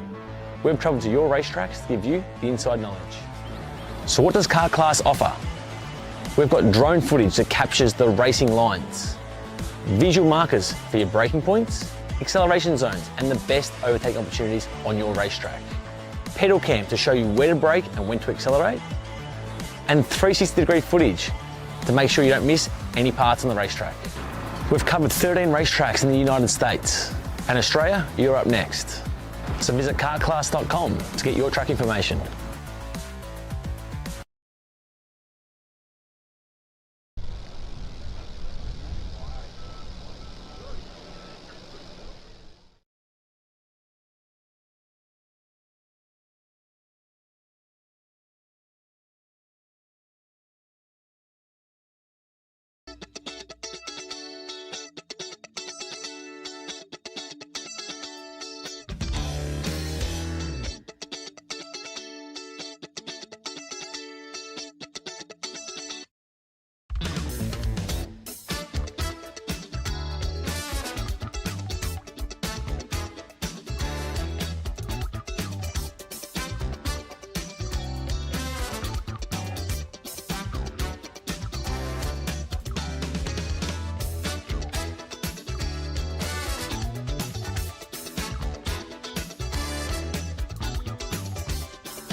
welcome back. After this quick 45-minute break, we took to go and do our driver's meeting and inform all of our racers where we're starting later on today, which is going to be on the, I guess you could say, main straight after turn number 2. So that's where we're going to be starting, but qualifying well underway now as we follow around our micros. So it's Kimo Ahmad, the first driver out on the racetrack. So this is going to be something to look out for here. Qualifying, I believe, at about 5 minutes here this morning, so you really need to get on it and find yourself within a shot to put yourself further and further up the field and have a good start to your day. Again, there is points up for grabs here in the qualifying session, so going to be important if you're fighting for a championship here this weekend. And for Kimo Ahmad, going to be important for him as well to try and set in a good lap time here early on to put himself within the best starting spot for all 3 heat races here this weekend. Again, we went back on the KA Seniors, wondering if they're going to split them up or not. The racing will not be split. The qualifying session will be, so I assume it'll be odd and even split there for their qualifying session. But again, going to be an action-packed one nonetheless when all 37 of those drivers head out onto the racetrack later on today and try and fight for some heat race victories and as many points as they can get. But first lap starting to come in this time around. Ahmad, top of the timing screens, a 55 there, and it all switches up here. Dutch Westbrook goes even quicker, a 55.3, so lap time starting to shuffle through here, Rocco. Yeah, and as you said, these drivers only have 5 minutes to do this, so they have to really crank out these laps very quickly. They have about 3 to 4 laps only to put down their fastest lap. And with that KA Senior field as well, as you said, that's a classic TSRS thing where you have go-karts spilling onto the track in the senior field. There's just so many of them. So, yeah, definitely a smart thing to do when a track is, under a minute lap time, to split up a class if it has about 40 drivers to give up those drivers a lot of room to put down their laps. But as you see right now, Dutch Westbrook is on the pole, about 5/10 quicker than your second quickest driver. See what they do when they come back around on your screen as you have Westbrook coming up through the last 2 corners right now. Yeah, Westbrook getting set to come across the line this time by, and we'll see what his lap time looks like. Ahmad improves a 55.1. Westbrook this time around a 54.4. Goodness gracious for Captain America there. Dutch Westbrook goes even quicker on his Bannock machine, and he's on the top of the timing charts here with 2 laps down, and we're going to have about 2 more to go here with just at the 3-minute mark. So I think Ahmad actually going to be the beneficiary here of the timing chart and maybe get an extra lap on the rest of his competitors. So he's in a prime position here to really set in a good lap time. Westbrook's right behind him. And then you go back to Tyler Blackwood, Wonderlate, Brody Brown, who's top 5 in his first micro-sims race, so a good showing nonetheless. But everybody showing the pace that they have here early on as we look on. Ahmad getting set to go into the second and last hairpin here. He gets through quite nicely through there. We'll see what it looks like for Kimo Ahmad this time around. Can he take the challenge to Dutch Westbrook on lap number 3? He does not. A 55.2 doesn't improve, and Westbrook goes even quicker, a 54.407. Some lap times shuffling here once again. Victor Gus Wonderlate, a 54.9. So Ahmad with just about half a second to find to try and close down his gap to Dutch Westbrook, who's absolutely flying here in this morning warm-up session. Tyler Blackwood as well setting a good lap time of 54.962. But again, Westbrook absolutely flying here so far. And I mean, Rocco, you've done these qualifying sessions before. It's not long, so you really need to get on it early. Yeah, exactly. And you also want to stay out there for the entirety of the session because these tires are going to keep improving throughout the session. Sometimes you'd see a driver pull in early and then everybody else goes around for one more, and that driver gets absolutely swallowed by the rest of the field because of how the session improves lap by lap. So it's a very quick, very intense session for all drivers in the qualifying session. So as they come back around, Victor and Tyler Blackwood, so Wonderlay and Blackwood both do not improve on that 4th lap, and I think they'll get 1 more lap. There was no flag that time, so yeah, it'll be 1 more lap to go. Yeah, so just at about 10 seconds to go in this qualifying session. Westbrook went even quicker the lap prior, a 54.3, and you see his line. He's absolutely flying here and already getting close to the rear bumper of Kimo Ahmad, so he's going to have a really good draft here on Ahmad throughout this bull hand section, and he'll be able to get onto the rear bumper of Ahmad. And again, he has to be careful, doesn't want to catch him too early on in the lap where he loses some time, but it looks like he's doing quite well here, and I think he's just going to get held up a little bit, going to have to make the move. So this lap not going to be quicker, unfortunately, for Dutch Westbrook, and they're going to go side by side. But that's going to be it for your qualifying session. Ahmad won't improve, neither will Westbrook. And that's pretty much going to hand it over here to Westbrook if nobody else can improve. Side by side for Wonderlay and Blackwood there. They don't improve either. Battling, definitely not what you want to do in this qualifying session. So none of those drivers improve and wait for the last couple to cross the line. There's Vargas crosses, Sanders crosses. No improvements. So Dutch Westbrook, quickest and on the pole position here in your Microsoft class. Presented by Kart Racing Solutions, a 54.3. He was way quicker than the rest of the field, 0.6 of a second quicker than the rest. But what a start to the day. That's the first one down. A lot more to come our way here, Rocco.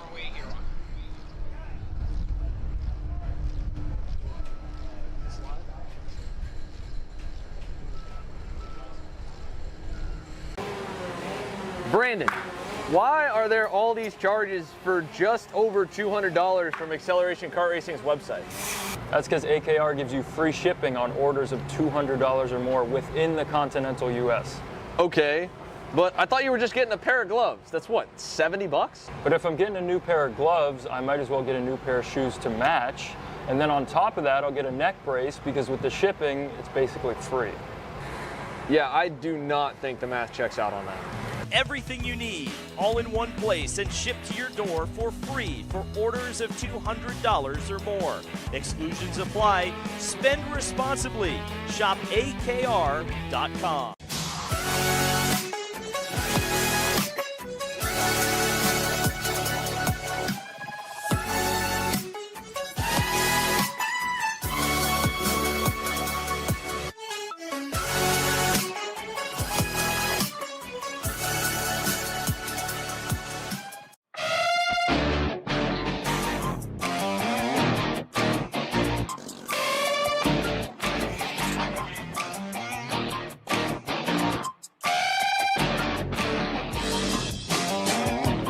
If you want to see a giant selection of beautiful new dining room tables, chairs, servers, come out to Gallery Furniture and see with the latest and greatest dining room furniture. Best of all, buy this dining room furniture today, solid wood. Gallery Furniture delivers free to your Houston area home today.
Kart's on the racetrack now. 12 drivers total here this weekend.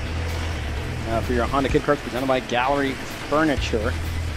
So they're out on the racetrack now, and we'll see what it looks like for these drivers when they start setting their lap times. And this is the favorite class of the weekend. This is what we love to see, the main event, some may say, and ages 4 to about 6 years old before they go and dive into the micros of class. So Honda Kid Kart, the ever so interesting, the ever so fun to watch class here at the Texas Racing Series. Yeah, and a healthy looking field this weekend as well. You know, it's great to see week in and week out all these Kid Kart drivers pull up with their parents to come race.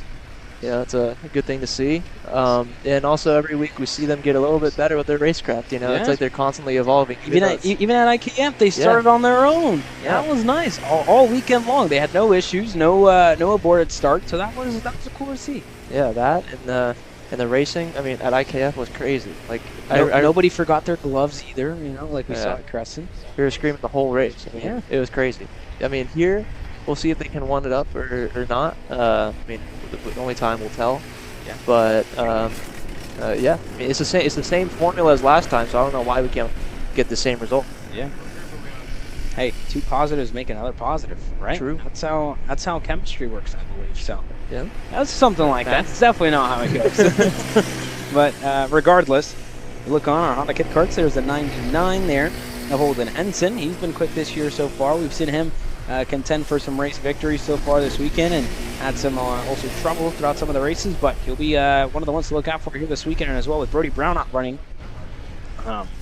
Kind of gives a couple of other drivers to leapfrog themselves up the championship order here at Dallas Kart Complex. Wiley Lee as well was had some good pace, to say the least, out at Amarillo. So these drivers are definitely going to be one of the ones to watch, and we love seeing it. If I can go back in time and run a Honda Kid Kart, if I could run a Honda Kid Kart now, if I could fit, definitely race a Honda Kid Kart, to say the least here, Rocco. Yeah, I remember I think I saw Alan Rudolph once take one around shot from the garage up to pits, and it was spectacular to see. But yeah, it'd be crazy to see somebody. You know, if you could, we should maybe make a class where it's a full seat Kid Kart frame and we have adults race. You know, it'd be pretty cool. You know what makes me sad? Halftime show. You know what makes me sad? What makes you sad? You know, sharks don't know about Honda Kid Kart, man. That's Sharks crazy. don't know about Honda Kid Kart. That's sad. That's like, who wouldn't want to know about Honda Kid Kart? So it's always good, to know about Honda Kid. I love this class. I love this class, and I love to see all these kids have fun. All the parents kind of get together and have fun with their kids as well, and do what they do, and have a good time. Because that's what it's really about. Honda, this Kid Kart class is for all these kids to come out here, get to race on a big paddock, see maybe some of the guys that they look up to, and maybe some of the guys that they watch on Kart Chaser or at some of the national events, and come out here and see them race, and want to be like them, or want to move themselves up the ranks as well when they progress throughout their karting careers. And I mean, we talk about it time and time again, right? We've seen a lot of kids who race at national level now. We saw a lot of them start here at this very level, so it's always good to see these kids, and these are going to be the stars of a year. It's 2 years from now, and either national events or regional events or club events. So yeah, we definitely love seeing these kids kind of go at it here on Kart. Yeah, one person I spoke to the other day was Mr. Nur Ali, father of Pasha and Rafe, and that's a perfect example. You had Pasha start in Kid Karts way back then, and now he's running in the Swift class, and he's doing a fantastic job. And Rafe, I mean, I think I remember his debut Kid Kart race, and hopefully, eventually, I think it's been hinted by his father that he'll be joining the micro class at some point, which will be awesome, and we'll see what he can do. So. Yeah, they grow up really fast, and at some point you won't notice it, but they'll be up in the micro class or even the big class. Yeah, no, most definitely, right? I mean, you have the likes of, we say this time and time again, right? A lot of kids that have come out of the Honda Kid Kart class in the Texas Racing Series, the likes of Brody Stoffel, who raced for Sochi Racing USA, and raced a lot of national, top 10 national driver. Dutch Westbrook is a top 10 national driver this weekend. Rose Vega, Kimo Ahmad, the Wonderlay brothers as well. I mean, the list goes on and on and on and on. And, it's always good to see these kids kind of race, and this is where it all starts. This is where karting grows at the grassroots level, and we love to see it here on Kart Chaser. Love to see these kids kind of get some little bit of airtime here this weekend nonetheless. But that being said, checkered flag comes out at 109.737 for Dusty Strayer. Chuck Sullivan's in second. Riley Lee from California in third. Beckley Anderson fourth, and Holden Henson running up your top 5 here in the Honda Kid Kart class. So some good lap times here nonetheless, but Dusty Strayer, wow, absolutely flying here in this qualifying session. a couple of seconds quicker than the rest of the field. So Strayer definitely going to be the driver to beat later on today when they get into heat racing action. But yeah, this kid is absolutely flying. So Strayer, I mean, actually happened to be in the Trackside Karting Services trailer whenever he was doing data and video with the very own Austin Garrison, who leads the United States Pro Kart Series Championship going into the final round. And I mean, seeing that kid's line to see how consistent he is at such a young age was absolutely mind-blowing for me. And you know, Austin's sitting there like, how does the car feel? Good, bad? And he was like, oh yeah, the cart felt a little loose throughout some of the corners. And I was like, what? This kid's 4 years old talking about the cart being tight, loose, and whatnot. And I'm like, goodness gracious. I'm about 20 and I can barely understand what's going on with my go-kart sometimes, you know, and for drivers as well throughout the paddock, right? So that's just, it absolutely amazed me to hear that level of I guess, intelligence and knowledge about what's going on, you know, underneath the seat, and to feel what the cart is doing and what it's not doing and what it should be doing. So interesting for Dusty Strayer. I mean, it's showing here so far 109.968. This kid's absolutely flying. On the pole position here in Honda Kit Kart presented by Gallery Furniture, and you definitely don't want to end up like this driver here on the rental kart track off the racetrack and beached here. So you don't want to end up like that if you're racing here on the pro track. But that's it for your Honda Kit Karts. Dusty Strayer, Shep Sullivan, Wiley Lee, your top 3 qualifiers. Beckley Anderson, Holden Henson running up your top 5. Tuger 6th, Bodie Bayer 7th, Rayfall Lee 8th, Vettel Baker 9th, Hayden Samston 10th, Liam Lofton 11th, and Trevor Knight runs up your field here in Honda Kit Kart.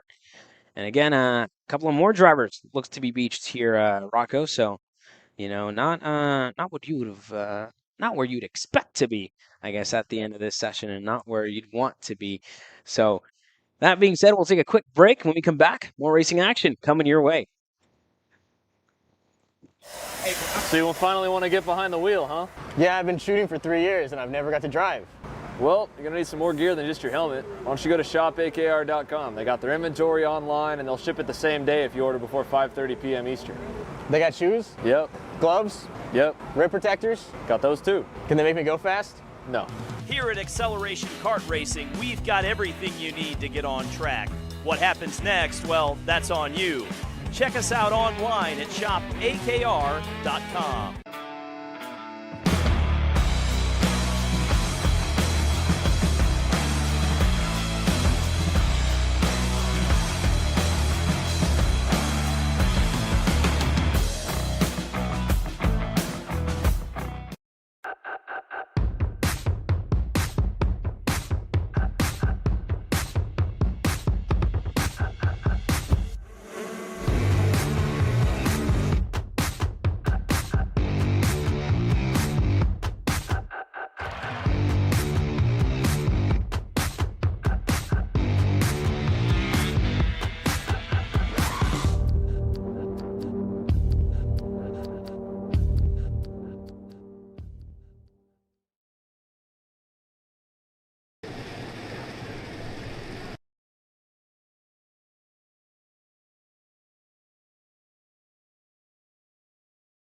Well, your 206 Cadet's on the racetrack now, and that's not 206 Cadet, that's Mini Swift, sorry, on the racetrack now. But a lot of familiar faces that we're used to seeing in the 206 Cadet class.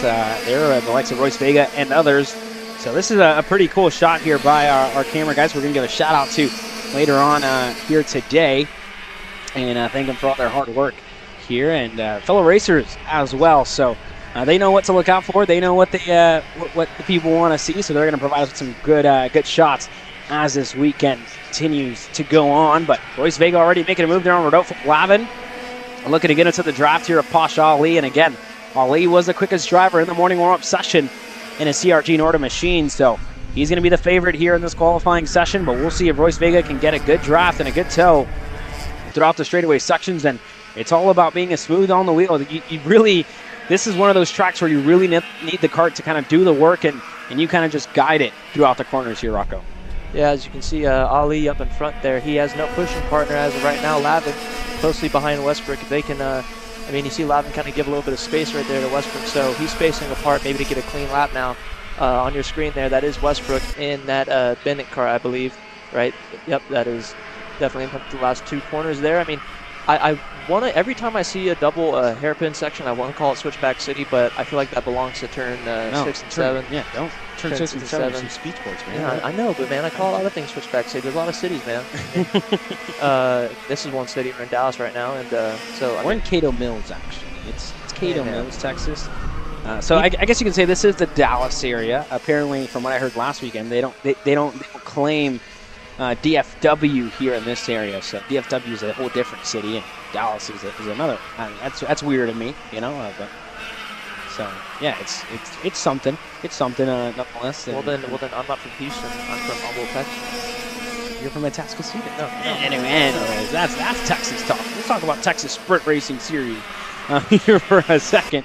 Enough, I guess, waffling here, as they like to say. But yeah, a couple of drivers out here on the racetrack, and again, I was corrected. Nico Orbezo is racing here this weekend, and this kid's absolutely flying. Did it to the morning warm-up session, so getting into it now. But we look at the timing screens with about 2 laps complete, 3 this time around.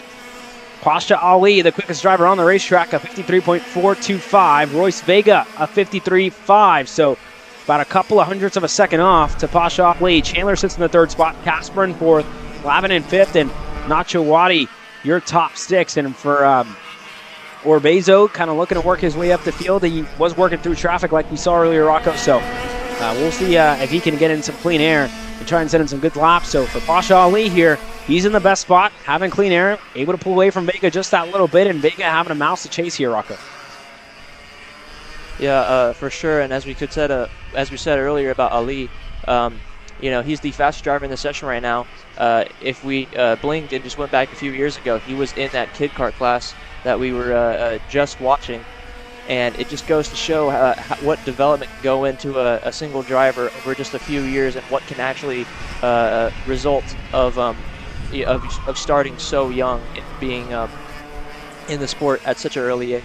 You can get so much experience even at, I don't know, age 8 or 9, and pull away from other drivers like Royce Vega and Alex Chandler, because those are 2 drivers that we see around in the national series. And so for Pasha Ali, another national driver, to pull up ahead and go, I mean, he's not too far off of Royce Vega. Royce Vega is really close to a gap, but those 2 are pulling away from Chandler about 2/10 on their lap time.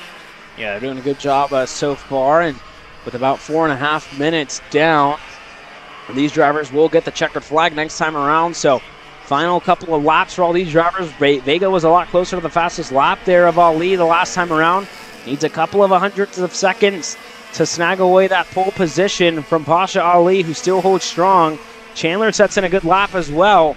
Everybody within the same 10th inside of the top 3. And then you go back to Casper, who's at a 53.5, just about a 10th off from your top 3. But everybody kind of on the horse now and trying to get in whatever ounce of pace that they can get from their cars here. So we'll see what Ali can do here the final time around when they get into the pole right-hand corner. So getting really close to the end here. Checkered flag, time is up. So it will be out this time around for Pasha Ali here.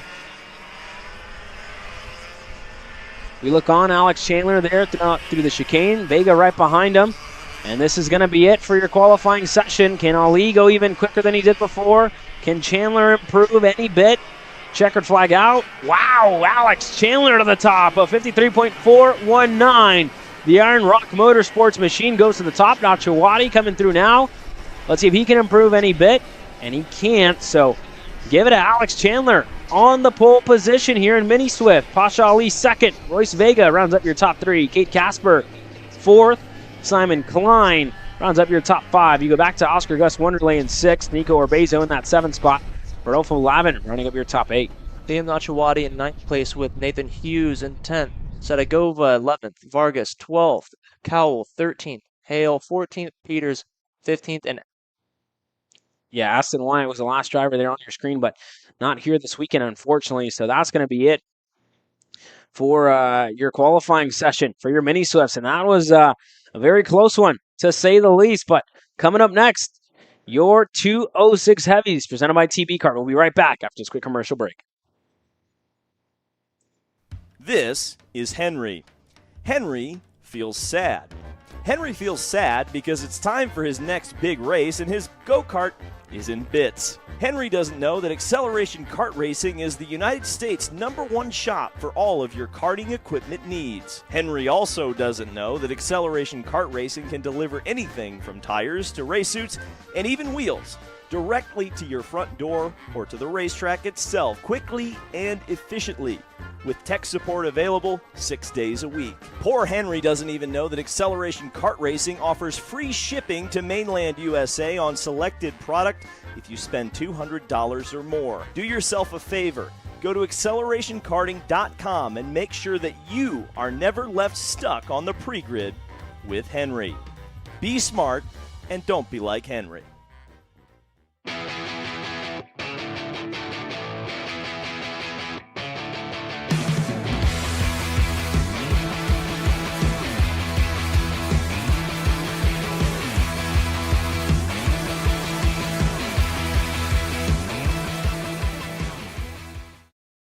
Are you looking for an advantage in your competition?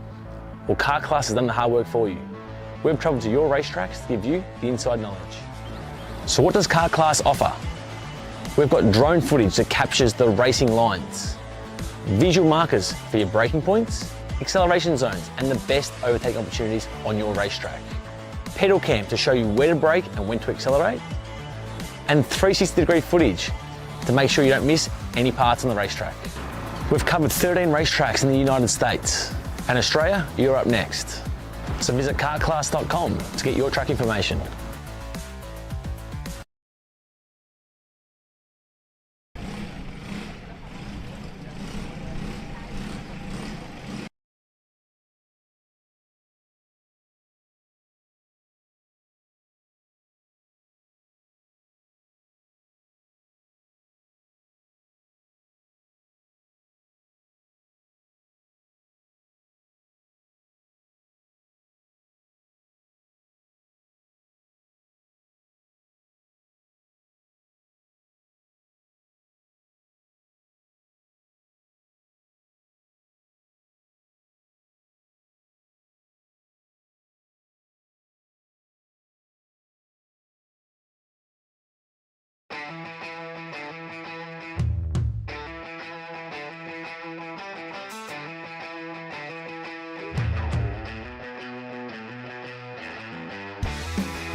goodness gracious. Nick Miller slams into the tire barrier here.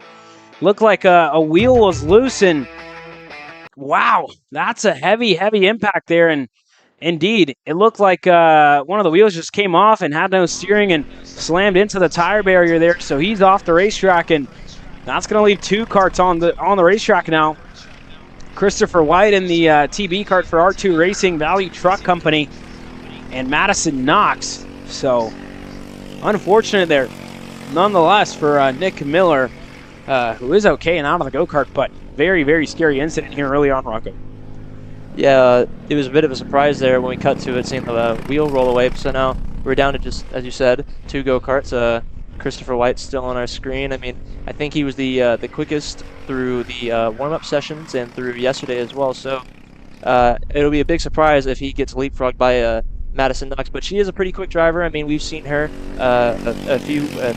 quite a few weekends previously at other TSRS weekends, including Crescent and previous. So she's also very competitive in this class. Championship points leader. I know. All right, man. You don't have to cook me like that. I mean, but yeah, so I mean, Chris White definitely bringing a challenge to Madison Knox this weekend. Yeah, definitely not going to be easy. White has been strong throughout the day, and was out here last weekend watching some of the racing action with his Value Truck TV kart team. But Madison Knox taking the fight here at 58.667 for Knox, and for White at 58.942. So he's going to have to definitely get on it here if he wants to snag away a pole position from Madison Knox, who is doing a good job nonetheless here. So we'll see what Knox can do here in a couple of moments' time. And here you have it. Going to continue to go on, but for Christopher White again, his first weekend, I believe, back in the kart after suffering on what I believe was, from what he told me, was a heart condition that he'd been battling for quite some time. So found himself out of the go-kart for a little bit to try and recuperate and to rest and to kind of get himself in a healthy spot to come out here and race. Because again, this is definitely a sport, and it's very physical, to say the least, and you really need to stay on it to try and be there. And it's very taxing when it comes to I guess to everything. Your heart rate goes up to however many beats per minute, and it can be dangerous with a condition like that. But good to see Christopher here this weekend and racing with us, and in the top 2 right now. Knox as well, 58.1. That's a really good lap time here for Madison Knox in her VLR for the Trackside Karting Services team. So Knox doing a pretty good job here, to say the least, and putting in some really good lap times here. This was a lot quicker than what the track was last week, with a lot more rubber being laid down, and that's one of the big things that a lot of drivers have also mentioned. A lot of rubber has kind of started to be laid down here at Dallas Karting Complex, and this is the first time that they've seen this much rubber, and the fastest that this racetrack's ever been since it was paved about a year or 2 ago. So yeah, this is a different scale, and a lot of rubber kind of starting to be laid down here this weekend. So we'll see what Knox can do this time around. She goes even quicker, of 58.059, and for Christopher White, about 0.8 of a second off at the moment.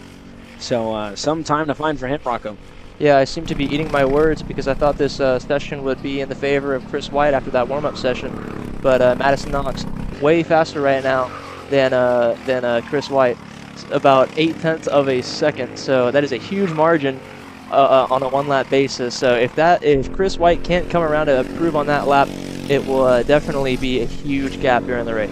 Yeah, it will definitely be a huge gap as this race continues to go on. But you look on, Knox still lapping around, and a pretty good line into the bowl here, which is really going to promote you to get a kind of good exit. That kind of slingshots you onto this little straightaway that goes on next and into the chicane. That's absolutely flat out for these 206 heavy drivers. So we'll see what the lap time looks like now. White doesn't improve. Knox coming across here shortly. She looks faster and just about consistent, a 58.086 for Madison Knox. So a good lap to say the least, but checkered flag out when they come around the next time. So that's going to be pretty much it. And for Christopher White, really going to have to pull something out of the bag here. It could be a gearing issue, or a kart setup issue, or whatnot, to try and find that last little bit of pace that he needs.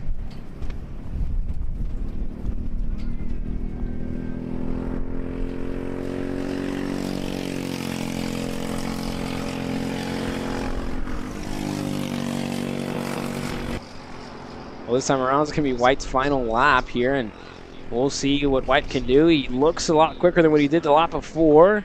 Good braking zone into the second to last corner, and a good line here on the exit as well. We'll see what White can do. Checkered flag out this time by, and not doesn't improve, unfortunately. Madison Knox doesn't either, so that's going to be it. Checkered flag out. With pickup getting set to come around the way for Nick the Maverick Miller. We'll take a quick commercial break. When we come back, you have a lot more classes coming your way. KA100 Junior, I believe, slated to come out next.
The ticker that I can't see.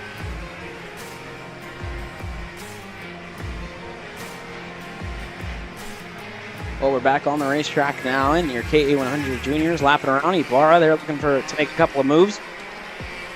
So 20 drivers total here in this class, so we'll see what they can do here shortly. And it all continues to play out here for all of them. And again, keep an eye on the left-hand side of your screen. See when the lap times start to populate here shortly. Again, Garzone was super quick all last weekend. Ibarra has been quick as well. But a lot of quick drivers here so far, and we'll see what they can do. The A99, Tyler Roberts, was arguably one of the quickest drivers as well, so he'll be one to look out for. A lot of drivers and a lot of class in this field. Drivers that find themselves well inside of the top 10 whenever you go to whatever national series and whenever we come to any regional series as well. So a lot of drivers to look out for here in this one. KA100 Junior presented by P1 Engines here, Rocco. And I mean, we know how hectic this class can be at some points, and for qualifying as well. I guess, what are these drivers kind of looking for in this qualifying session here? Well, they're looking for a clean position on track for sure. They're going to be in these opening sessions or opening stages of the qualifying session. How quick it is, they're going to be jockeying for position, just trying to find either a pushing buddy or clean air to put down the fastest lap they possibly can. Yeah, Ibarra up in front, and he has a pushing partner right there. I believe that is one of the Berry brothers. I believe so.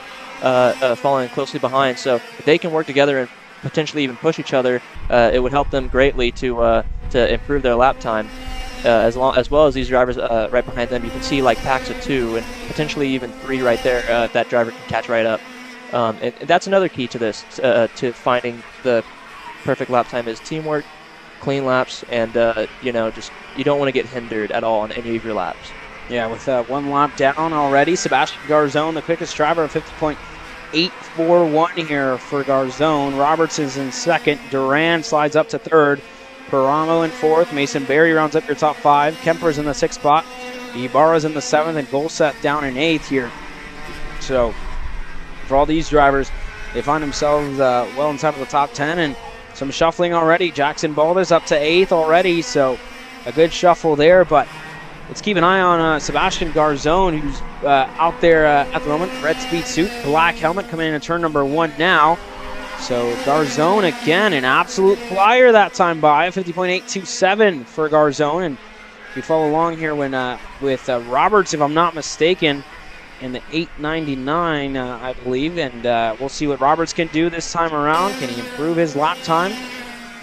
Not going to be enough to improve on lap number 3. And there's Sebastian Garzone, a black helmet, red speed suit, not the porcelain suit that we're used to seeing him in, but still an OTK. And there's Sebastian Garzone throughout the bowl, and he's been flying so far this weekend and last weekend as well. He has a lot of pace in that red speed machine, so we'll see what Garzone can do when he gets to the checkered flag this time around, and not to the checkered flag, sorry, to the stripe this time around.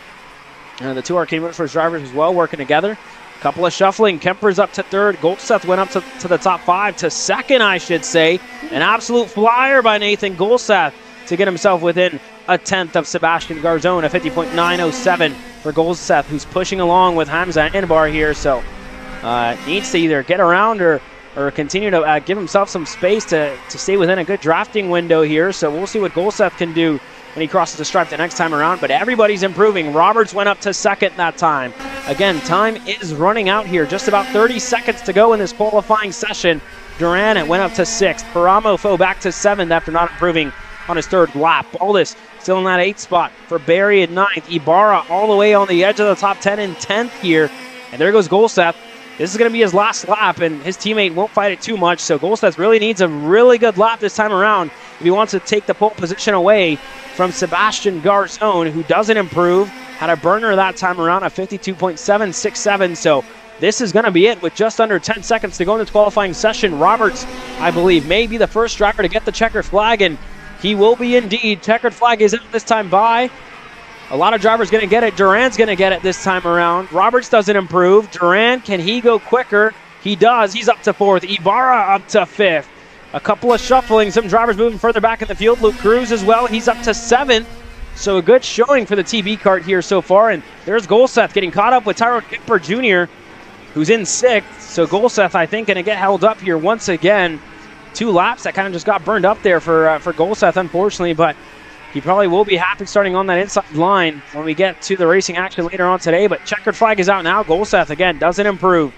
Kemper doesn't improve. Garzone doesn't go quicker. So that's going to be it for KA100 Junior. Sebastian Garzone on the pole position here. Robertson second.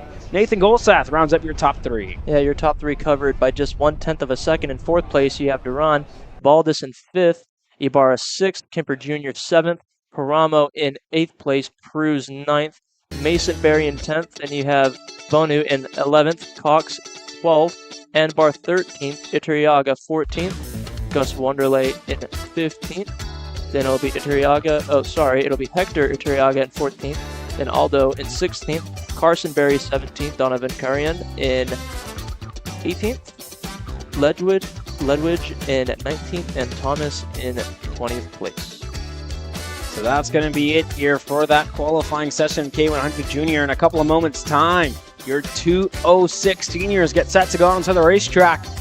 And it was a 1-2-3 for the AR Academy, MGMs, and Burrell Art Machine. So those have been the drivers to beat here this weekend, and they look to go out at the front of the field, but we know how hectic it can get here in this 206 senior class at qualifying. We saw it in Crescent. There was a lot of battling, a lot of fighting straight out of the gate. So I'm expecting to see the exact same thing. And again, the GFCs look to be lined up right behind the two MGMs and the Burrell Art Machine of Kilgo. So for all these drivers, it's going to be one to watch here, Rocco. And, you know, the last thing you want to do in qualifying is go out there and put yourself in a dogfight for position. That's a really good way to waste time and a really bad way to set in fast laps. Yeah, this track, I don't know how quickly they come around from the pit entry, but back whenever me and Bryce Frank, one of the drivers in the field right now, back whenever we did our qualifying sessions back in the day, the tactic was to hang back and let everybody leave first, and then you and 2 or 3 other guys would go out and put down your fast lap. So that might be what you see from a few drivers in this session.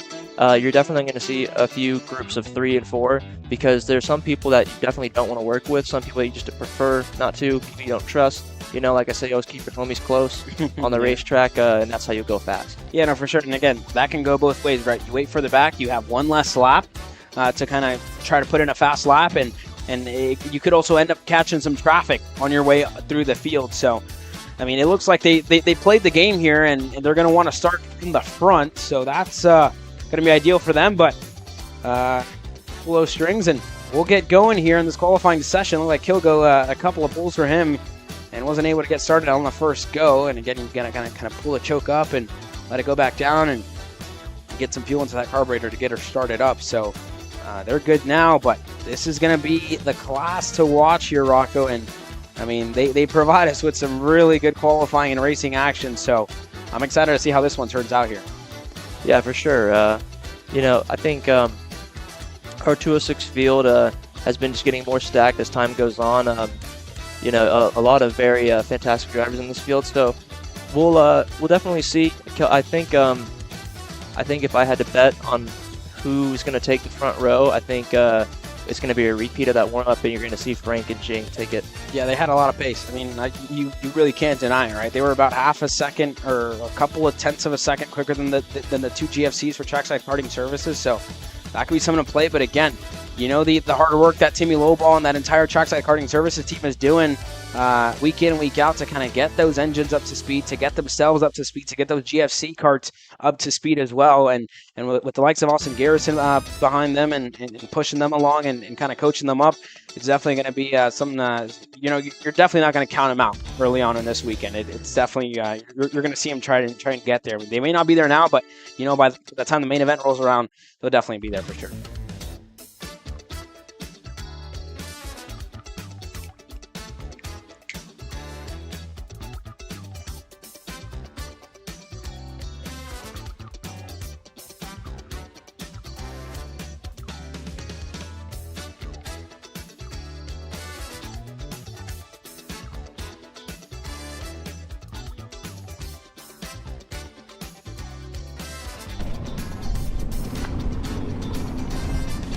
Well, the 206 seniors now rolling on to the racetrack, and just as expected, a 1-2-3-4 for the Alan Rudolph Racing Academy out of the gates here so far. Blaze Dorenbaum right behind them. Bryce Frank, Kelvin Zing, Carter Kilgo, and Blaze Dorenbaum right behind them, I believe. And then You go back to the 2 GFCs of Reagan Seville, three GFCs of Reagan Seville, Noah Murphy, and Jacob Oliver. So we'll see what they can do, but this is exactly what the MGMs wanted to do straight out of the gate. Get together, push each other along, and they've played it out perfectly, getting to the grid early and pitting themselves early as well. So this is exactly what they would have wanted coming into this qualifying session. And for Seville, having to get through some traffic already, making moves on Dorenbaum there, as well as Noah Murphy making moves. So lap times will start to come in. The green flag now officially out. This qualifying session is underway, but this is really kind of different than what you're used to seeing in two-stroke racing, right? You don't want to be this close to somebody whenever you're racing a two-stroke. This is really only a four-stroke thing where you're pushing somebody and actually on the rear bumper in every single corner. And again, Zing right behind. He's having to brake a little bit earlier, get on the throttle maybe a little bit later so it doesn't trip up his teammate. But he's definitely getting, they're definitely pushing each other nicely along, and they gain so much speed on that straightaway with two engines working, better than just one. It's double the horsepower, double the, not miles per hour, because it's, you don't get 100 miles per hour with 250 and 50 miles per hour engines, but, nothing, something to look out for nonetheless. And Seville, again, looking to go through on Dorenbaum. He's able to get through. Noah Murphy, they go side by side, and this is, the other half of it. This is what you don't need to going into this qualifying session, because that's pretty much a lap that you kind of burn there, unfortunately. But, again, they're doing a good job. Nonetheless, Kilgo's in that third spot. Oliver's in the fourth spot on the racetrack, so he's having something to chase as well. But again, Zing and Frank, absolutely quick right out of the gate. They're about half a second quicker than Oliver and Carter Kilgo. Cameron Reed rounds up your top 5. And one driver way off the racetrack with motor issues, just smoking out of the back of it here on the exit of turn number 3. So that driver's going to be out of this qualifying session early. But the GFC's working together, pushing each other along, and again, having to find a teammate. There's a driver that was off the racetrack, but we continue here in this qualifying session, already 2.5 minutes down. About 3 more laps to go here left in this session, and Zing and Frank working nicely together. Kilgo there in the third spot as well, so doing some good lap times, but again, doesn't have much of a draft. Zing just went quickest, a 56.407. Frank is in that second spot. Seville in third. Murphy up to fourth. Kilgo rounds up your top 5, and Oliver slots into the 6th spot here. Del Castillo in 7th. Reed falls back to 8th here, Rocco. Yeah, Noah Murphy up to 4th. That's awesome for him.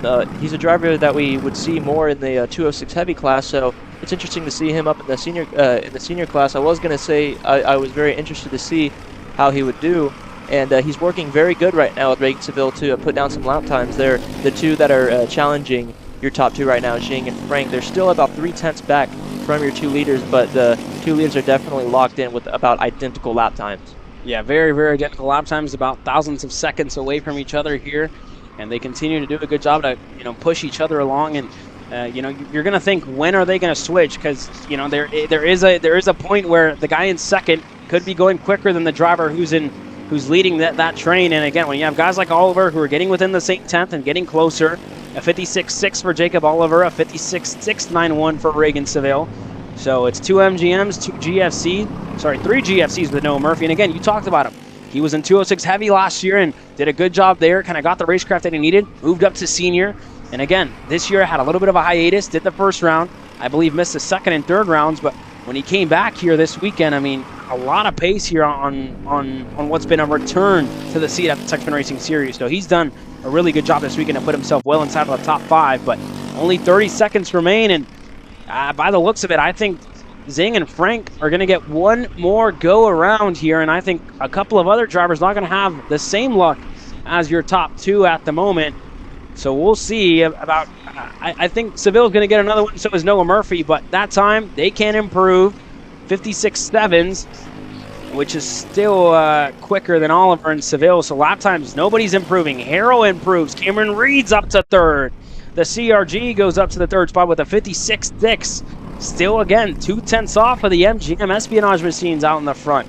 Seville can improve, but this time around, looks like everybody's going to get a lap in.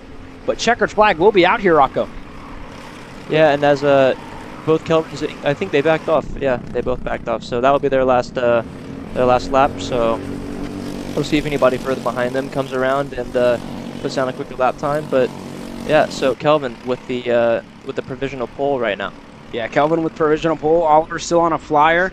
And again, Frank and Zink definitely not going to want to tow around Jacob Oliver down that straightaway. So they're going to go through, and they're going side by side. Oliver not going to get tripped up, but they're going to cross the stripe. What can Oliver do this time around? Can he improve his lap time? He can't. And again, kind of what we saw last weekend as well. The money lap seems to be within the second and third lap. So checkered flag out. That's going to be it for qualifying. The two MGMs to the top for the Alan Rudolph Racing Academy. Kelvin Zing and Bryce Frank first and second, respectively. Cameron Reed in third for the CRG team.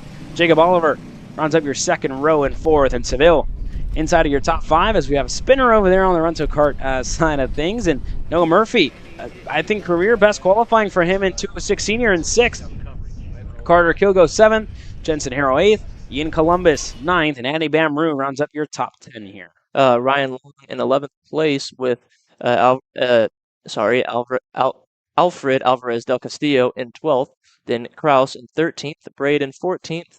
The 623 in 15th. Then it'll be McLeod in 16th. Dorenbaum 17th. And Stein in 18th. So that's it for your 206 Seniors, with pickup getting set to come underway. Another commercial break, and we come back with more qualifying action coming your way here in a couple of moments' time. Again, that was 206 Senior. When we come back, KA100 Masters getting set to go green. Brandon, why are there all these charges for just over $200 from Acceleration Kart Racing's website? That's because AKR gives you free shipping on orders of $200 or more within the continental US. Okay, but I thought you were just getting a pair of gloves. That's what, 70 bucks? But if I'm getting a new pair of gloves, I might as well get a new pair of shoes to match. And then on top of that, I'll get a neck brace, because with the shipping, it's basically free. Yeah, I do not think the math checks out on that. Everything you need, all in one place and shipped to your door for free for orders of $200 or more. Exclusions apply. Spend responsibly. Shop AKR.com.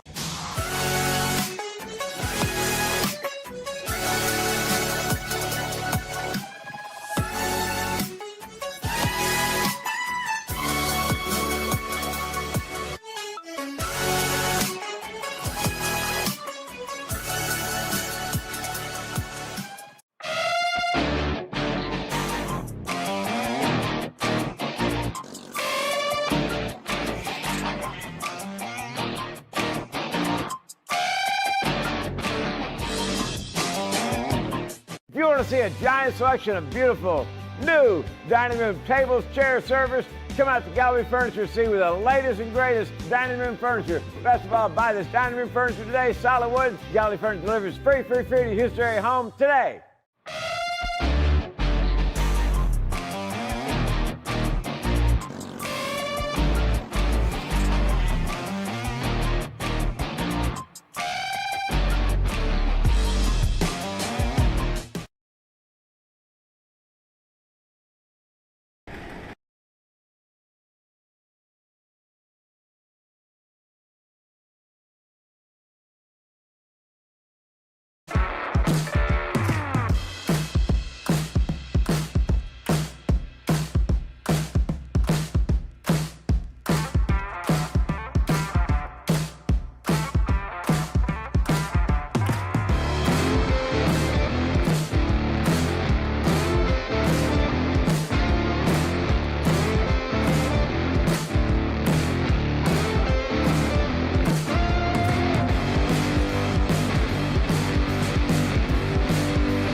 Masters on the racetrack now.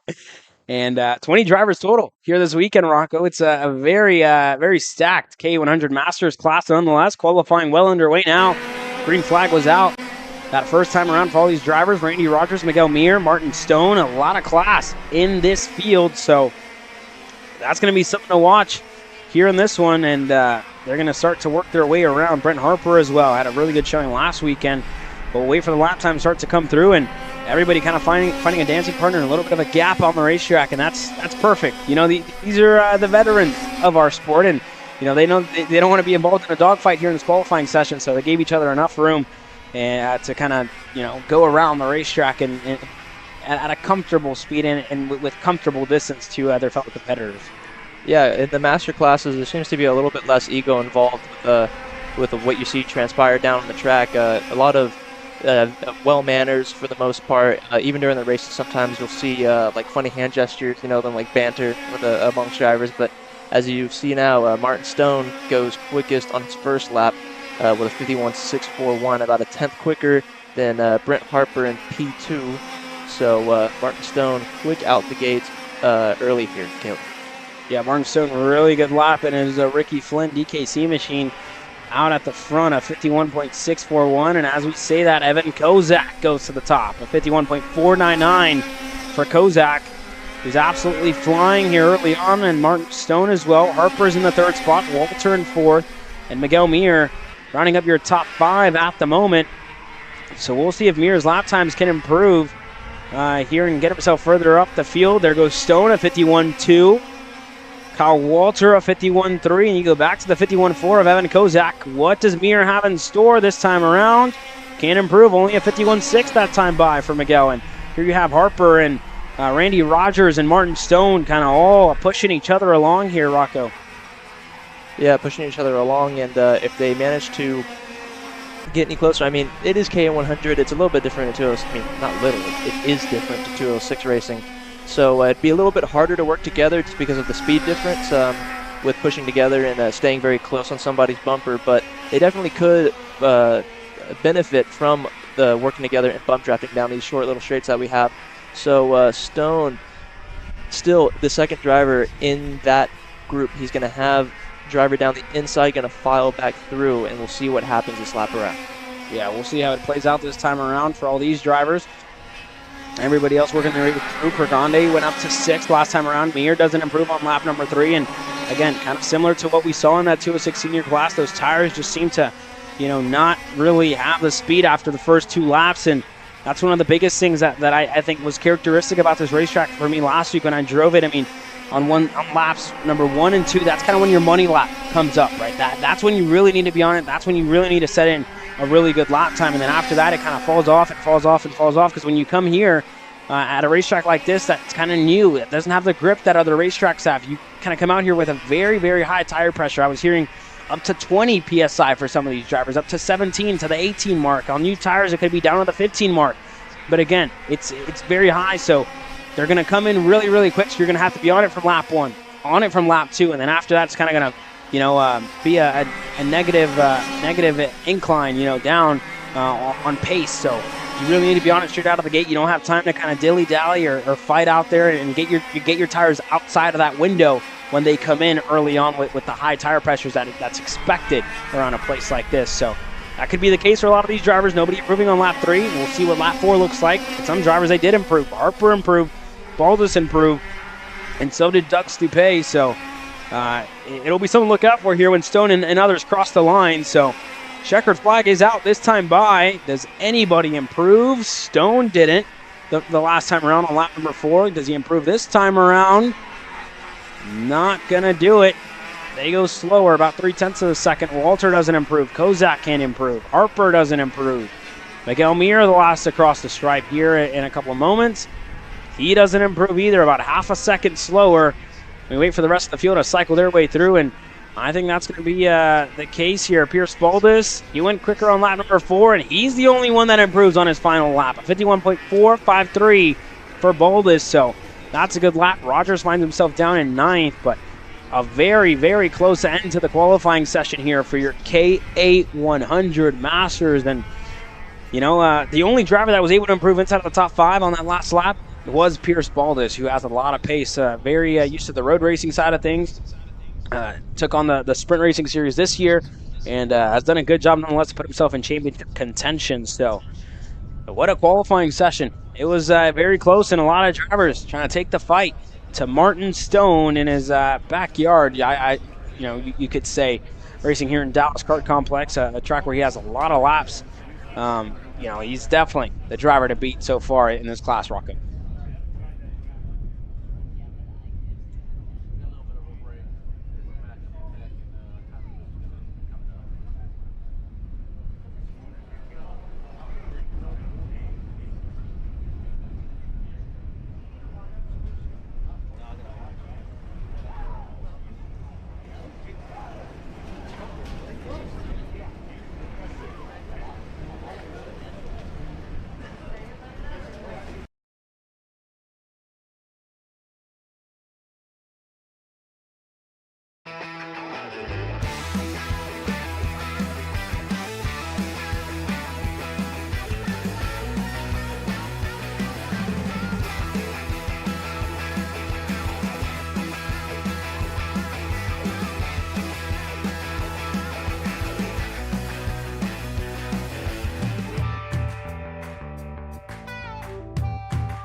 a little bit of a break in the action here. No more than 5 minutes, I believe, as try to fix whatever little bits of timing issues that we have here at the moment with our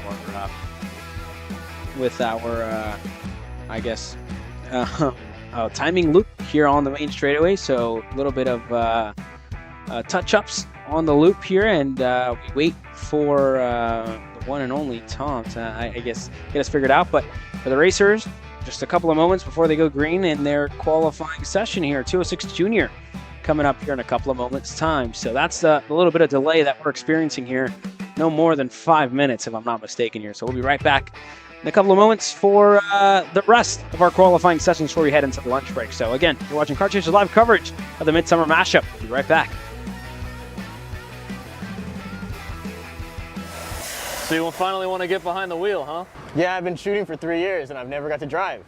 Well, you're gonna need some more gear than just your helmet. Why don't you go to shopakr.com? They got their inventory online and they'll ship it the same day if you order before 5:30 p.m. Eastern. They got shoes, Yep. gloves, Yep. rib protectors. Got those too. Can they make me go fast? No. Here at Acceleration Kart Racing, we've got everything you need to get on track. What happens next? Well, that's on you. Check us out online at shopakr.com.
Shark now, your 206 juniors that are out here now. Lucas Fink led the field here to the green flag. Maui Angel out here.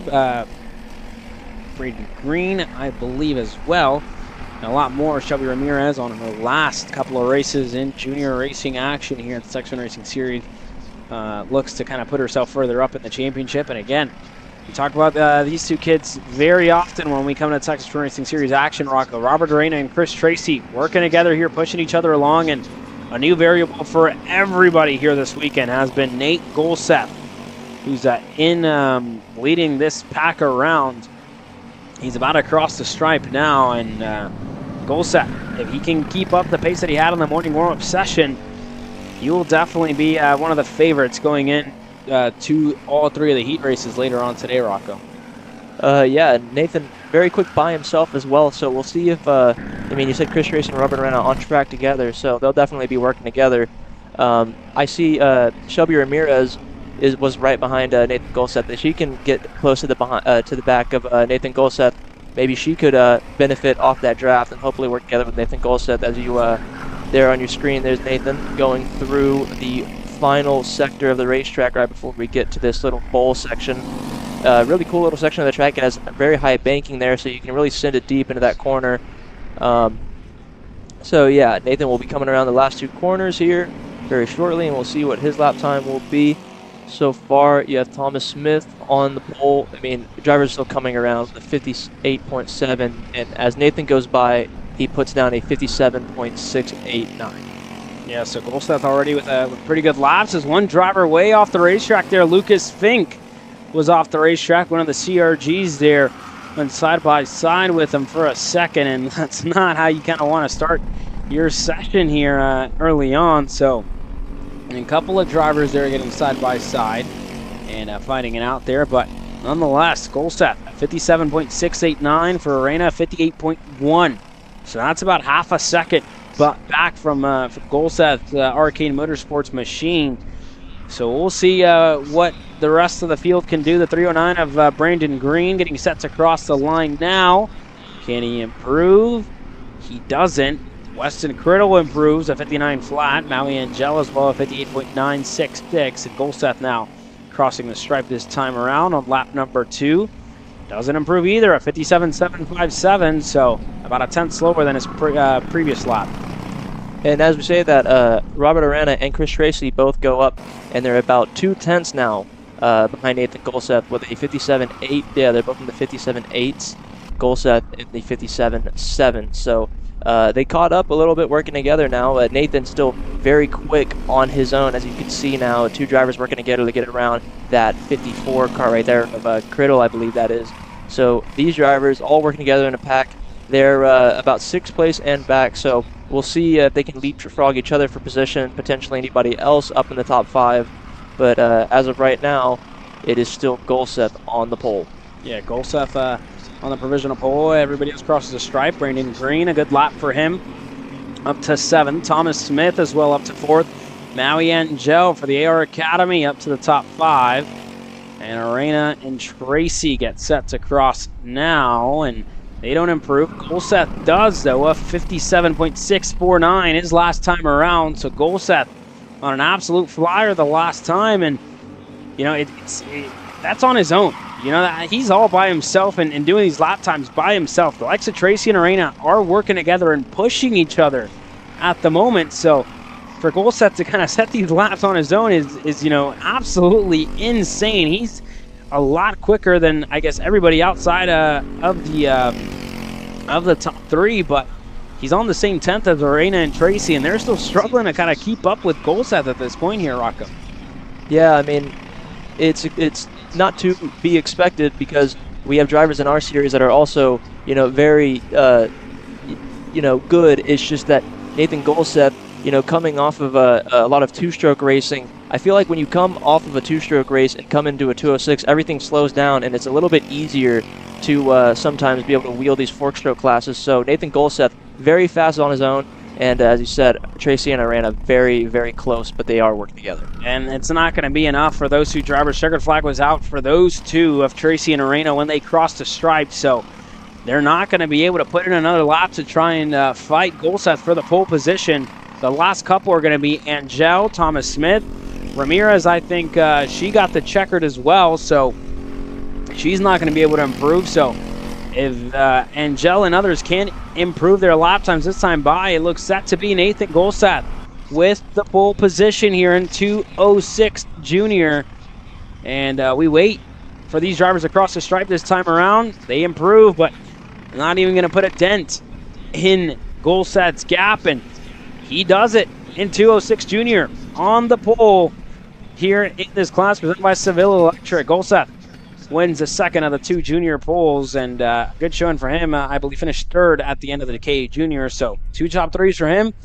That's exactly how I wanted to start the weekend as he tries to do the double here in his home track. With that being said, 206 Junior done and dusted. When we come back, or I should say right now, your shifter is out on the racetrack now. Noah Zar's going to lead us out onto the racetrack.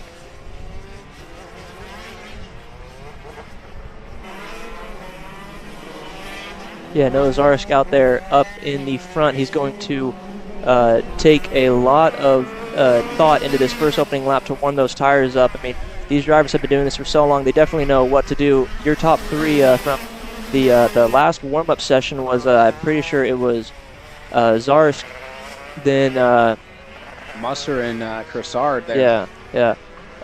And so I believe that,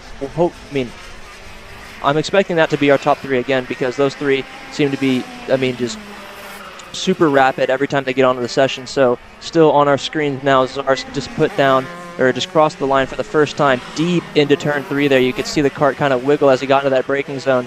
And now up the gears, coming through turns 4 and 5, this little sweeping left-hander through this little mini middle straight. So very rapid compared to the previous class we just had on track, and we'll see what Noah Zars can do when he gets around for this for this first lap, I should say. Yeah, and again, that suit that Noah Zars is wearing is very, nostalgic at a place like the Dallas Kart Complex. Whenever that Sodi team was based here out of the Dallas Kart Complex, they had a lot of drivers racing here, the likes of Jake French and others as well would rip laps around here, and the likes of IndyCar drivers, Kyle Kirkwood, Oliver Askew would all race around a place like this, and just a little bit of nostalgia for a couple of others as well. With some of the suits from that old DKC team from back in the late 2020 teens, I guess you can say. So Zars out here, he was the favorite coming into the weekend, but Jordan Musser rolls up and does what Jordan Musser does on the global stage and here on the regional stage as well. So Musser turned in to quickly the driver to beat in a 46.885 from Musser. He's ahead of Vincent Cassard, who set in a 47.106. So already setting in some good lap times. Nonetheless, as we work through our top 5, is Mendez in 4th, Nicholas Boulay in 5th, and Musser about to cross the stripe this time by a 56.467. Nobody's able to even put a dent on Jordan Musser's gap here at the moment. So the number 1 plate absolutely flying here early on in this qualifying session, Bronco. Yeah, Zarsk and Mendez both leapfrogged Cassard as Bouya goes into 3rd place there, leapfrogging Mendez. So Musser, a huge gap from 1st to 2nd now. The karts are improving as the session goes on and getting more temperature. This is a class where it's just so much different to the other classes, so tire temperatures are extremely important in this qualifying session. And so Musser coming around the final few corners here. We'll see what he does. A little bit of a tail kick out there coming through the right-left chicane. So across the line, we'll see. It is better. It is a 46.380. Zarsk also speeding up, getting some heat in those tires. He's only a 10th off of Musser now. Yeah, a 46.509 for Nicholas Zars. For Nicholas Boulay as well, 33, a 47.047. So a lot of drivers kind of getting closer and closer to Musser, but going to be a lot of work for some of them to kind of try and challenge the Burrell Art PSL driver here today. So we'll see if Musser decides to put it into the pits early. And again, when you talk about shifter racing, you don't get a new set of tires for the main event tomorrow. So you got to really manage the tires. You don't want to put in 3 or 4 or 5 laps of qualifying pace or qualifying sims, because that can really burn it up here. And enough said for Jordan Musser, a 46.300, absolutely flying here. That Burrell Art machine on rails as the time dwindles down, just about under a minute to go. So, for Musser, I don't see him being out for another lap after this one. Yeah, of course. And so Zars very close still to Musser, and with the way how these karts run, even though he's 2/10 off, the way how these karts drive, if he pushes and gets one very, very crisp lap, he could definitely grab the provisional pole here from Musser. So we'll see what happens as they come around. On our screens now, that is the 12, I believe the 14. I think that's Derek Proctor in that kart there, coming around the final few corners. We'll see what he can do on this lap. I think he'll get around and beat the checkered flag. Yes, he does. He'll have one more lap to go.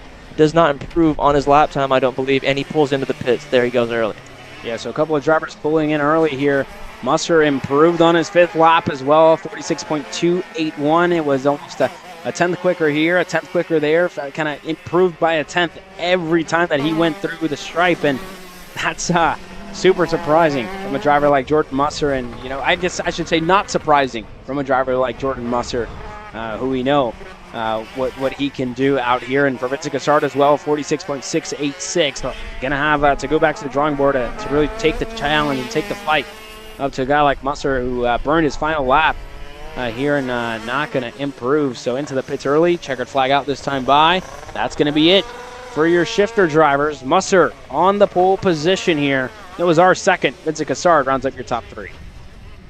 In 4th place, it is Boule, and 5th, it is Mendez. Troleo 6th place. Then Proctor's in 7th.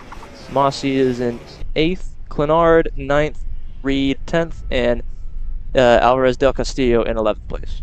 So that's your 11 shifter drivers here this weekend, and that's going to be your field. Here, your shifters presented by Houston Freightliner or Western Star in a couple of moments' time.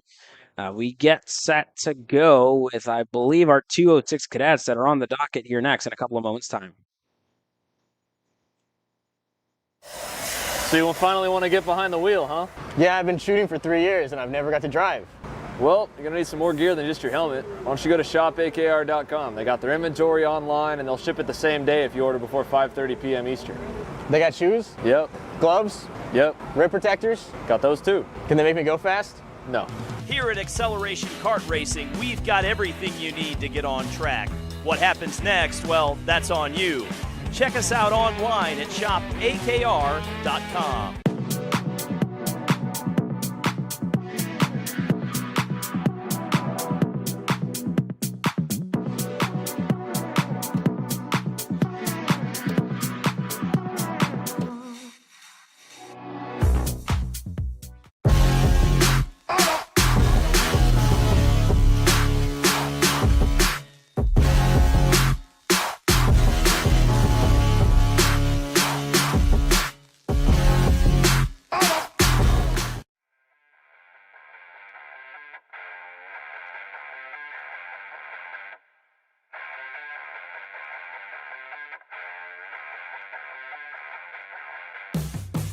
Welcome to Rimrock Raceway, the premier karting facility and motorsport-themed venue in West Texas. While you're at the track, be sure to stop into Victory Lane and enjoy our full-service bar and event center. We have live music and entertainment weekly, along with Texas's fastest go-karts available to the public. Located on West Highway 80 in Odessa, get your adrenaline pumping at Rimrock Raceway and live life full throttle.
Those 6 cadets out on the racetrack now. We look on as Tanner Barsh, Royce Vega, and others start to work together here. The Iceman and Theo Mitchell in this group. Simon Jack Klein as well, with already a minute in. The first couple laps of qualifying start to get underway here. No times as of yet, but next time when they cross the stripe, they'll start to come in. Barsh and Vega working nicely together. Mitchell trying to stay there with his teammate and Barsh for the MSO Racing team. So we'll see what they can do this time around. And Westbrook, I believe, going to be the first one to kind of get that first lap. Marshall Steves to the top of 58.5. And as I say that, Westbrook a 57.7 here. So a good showing for Dutch Westbrook, about 0.8 of a second quicker to the driver in second, which is Steves at the moment. But again, we're waiting for the likes of Klein, Barsh, and others to cross the stripe here in a couple of moments' time, Rocket. Yeah, Vega was really quick in the warm-ups. I think he was actually our quickest. So him working with Mitchell here in the front, if they could push together, I would expect them to be very quick here and potentially fight for that pole position. So Vega goes up to the front, Barsh in second. So Vega definitely your quickest driver at the moment. Theo Mitchell is good enough for 4th place. So if Vega gets around him, we'll see if he decides to push him. Mitchell may also benefit and go up with the same lap times as Vega.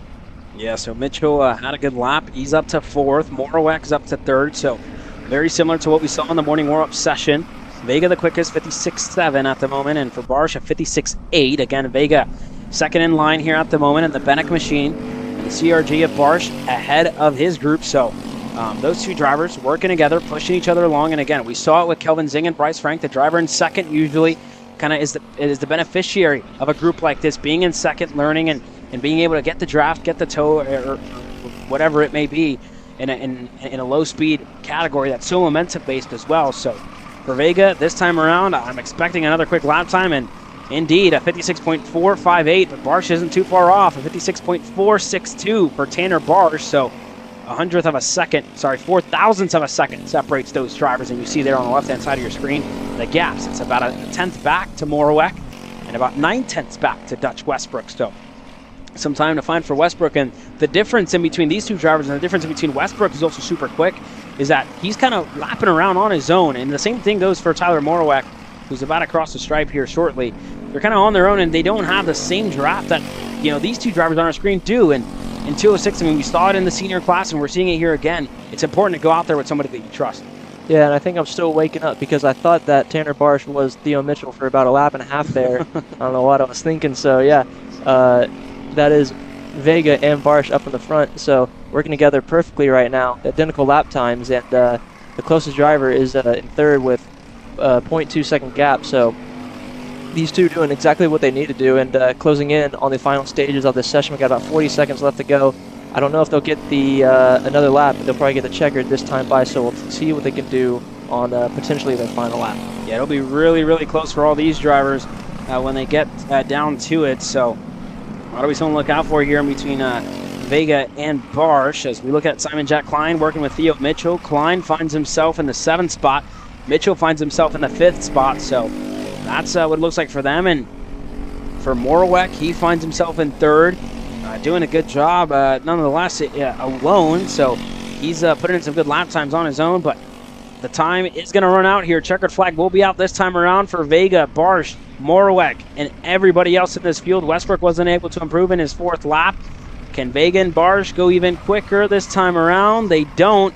So as it looks now, Royce Vega going to be the driver on our pole position. If Dutch Westbrook, it looks like he's caught up to some traffic going into the bull corner here, so I don't think he's going to be able to improve either. So that could be it here for your 206 Cadets, Rocco. Yeah, so as you said, Vega on the pole, Barsh 2nd, Morowek 3rd, Westbrook 4th, Mitchell 5th, Stevens 6th, Klein 7th, Massad 8th, Osborne 9th, and Barsh in 10th. Yeah, Westbrook able to go quicker on his final lap there, but not going to be enough. White as well went up to 11th. But that's it for all those drivers. And you see the MSL Racing shirts there on the fence line. They finished 2nd here in 206 Cadet, but a lot of their drivers looking to go quick. Joey Friend was quick. Cohen Summers was really quick around here too. Has a lot of laps around this place. So KA100 Senior here coming out in a couple of moments' time. And 2 groups coming our way here shortly. There's Aiden Rudolph kind of giving a little bit of fist bumps to fellow CRG drivers. Wishing them the best of luck, but that's coming your way here in a couple of moments' time when we come back from this quick commercial break. KA Senior coming up next. So you finally want to get behind the wheel, huh? Yeah, I've been shooting for 3 years and I've never got to drive. Well, you're going to need some more gear than just your helmet. Why don't you go to shopakr.com. They got their inventory online, and they'll ship it the same day if you order before 5:30 p.m. Eastern. They got shoes? Yep. Gloves? Yep. Rib protectors? Got those too. Can they make me go fast? No. Here at Acceleration Kart Racing, we've got everything you need to get on track. What happens next? Well, that's on you. Check us out online at shopakr.com.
Engines are fired up here as we get set to go green with our first of our two groups here in KA100 Senior. Everybody getting set to go green the first half. Looks like Clements in that first group, Preston Pico, Pagano in that first group as well. From the looks of it here in booth, Nicholas Stouffer there as well.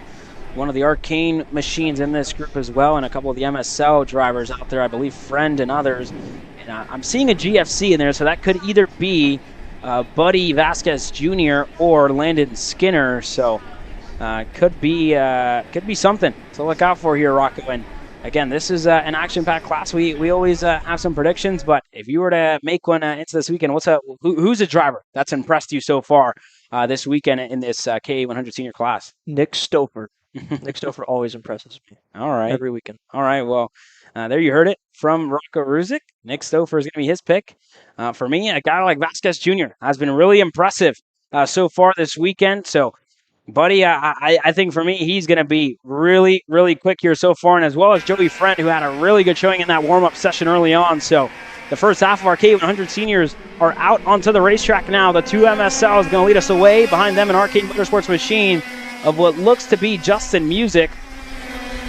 And this is going to be very, very quick for both of these groups. Going to be just about 10 minutes, and it's going to be as soon as we're done with this one, the next group going to roll right out and leave pickups to the end. But for Buddy here on your screen, he's been really quick all weekend long, and we'll see what he can do in this qualifying session. He's second in the championship, 11 points back from Aiden Rudolph, and if he gets the pole position here today, that'll put him to the top of the KA100 Senior Championship here ahead of Rudolph, who's coming out in the second group. So again, going to be very, very, very close when we go to Amarillo, and very close when we go to the main event later on today. But the first couple of laps, this is actually their first lap of their qualifying. So going to be all to play for here as Buddy right behind Justin Music, getting a good draft, and we'll see how long it takes him to kind of get around.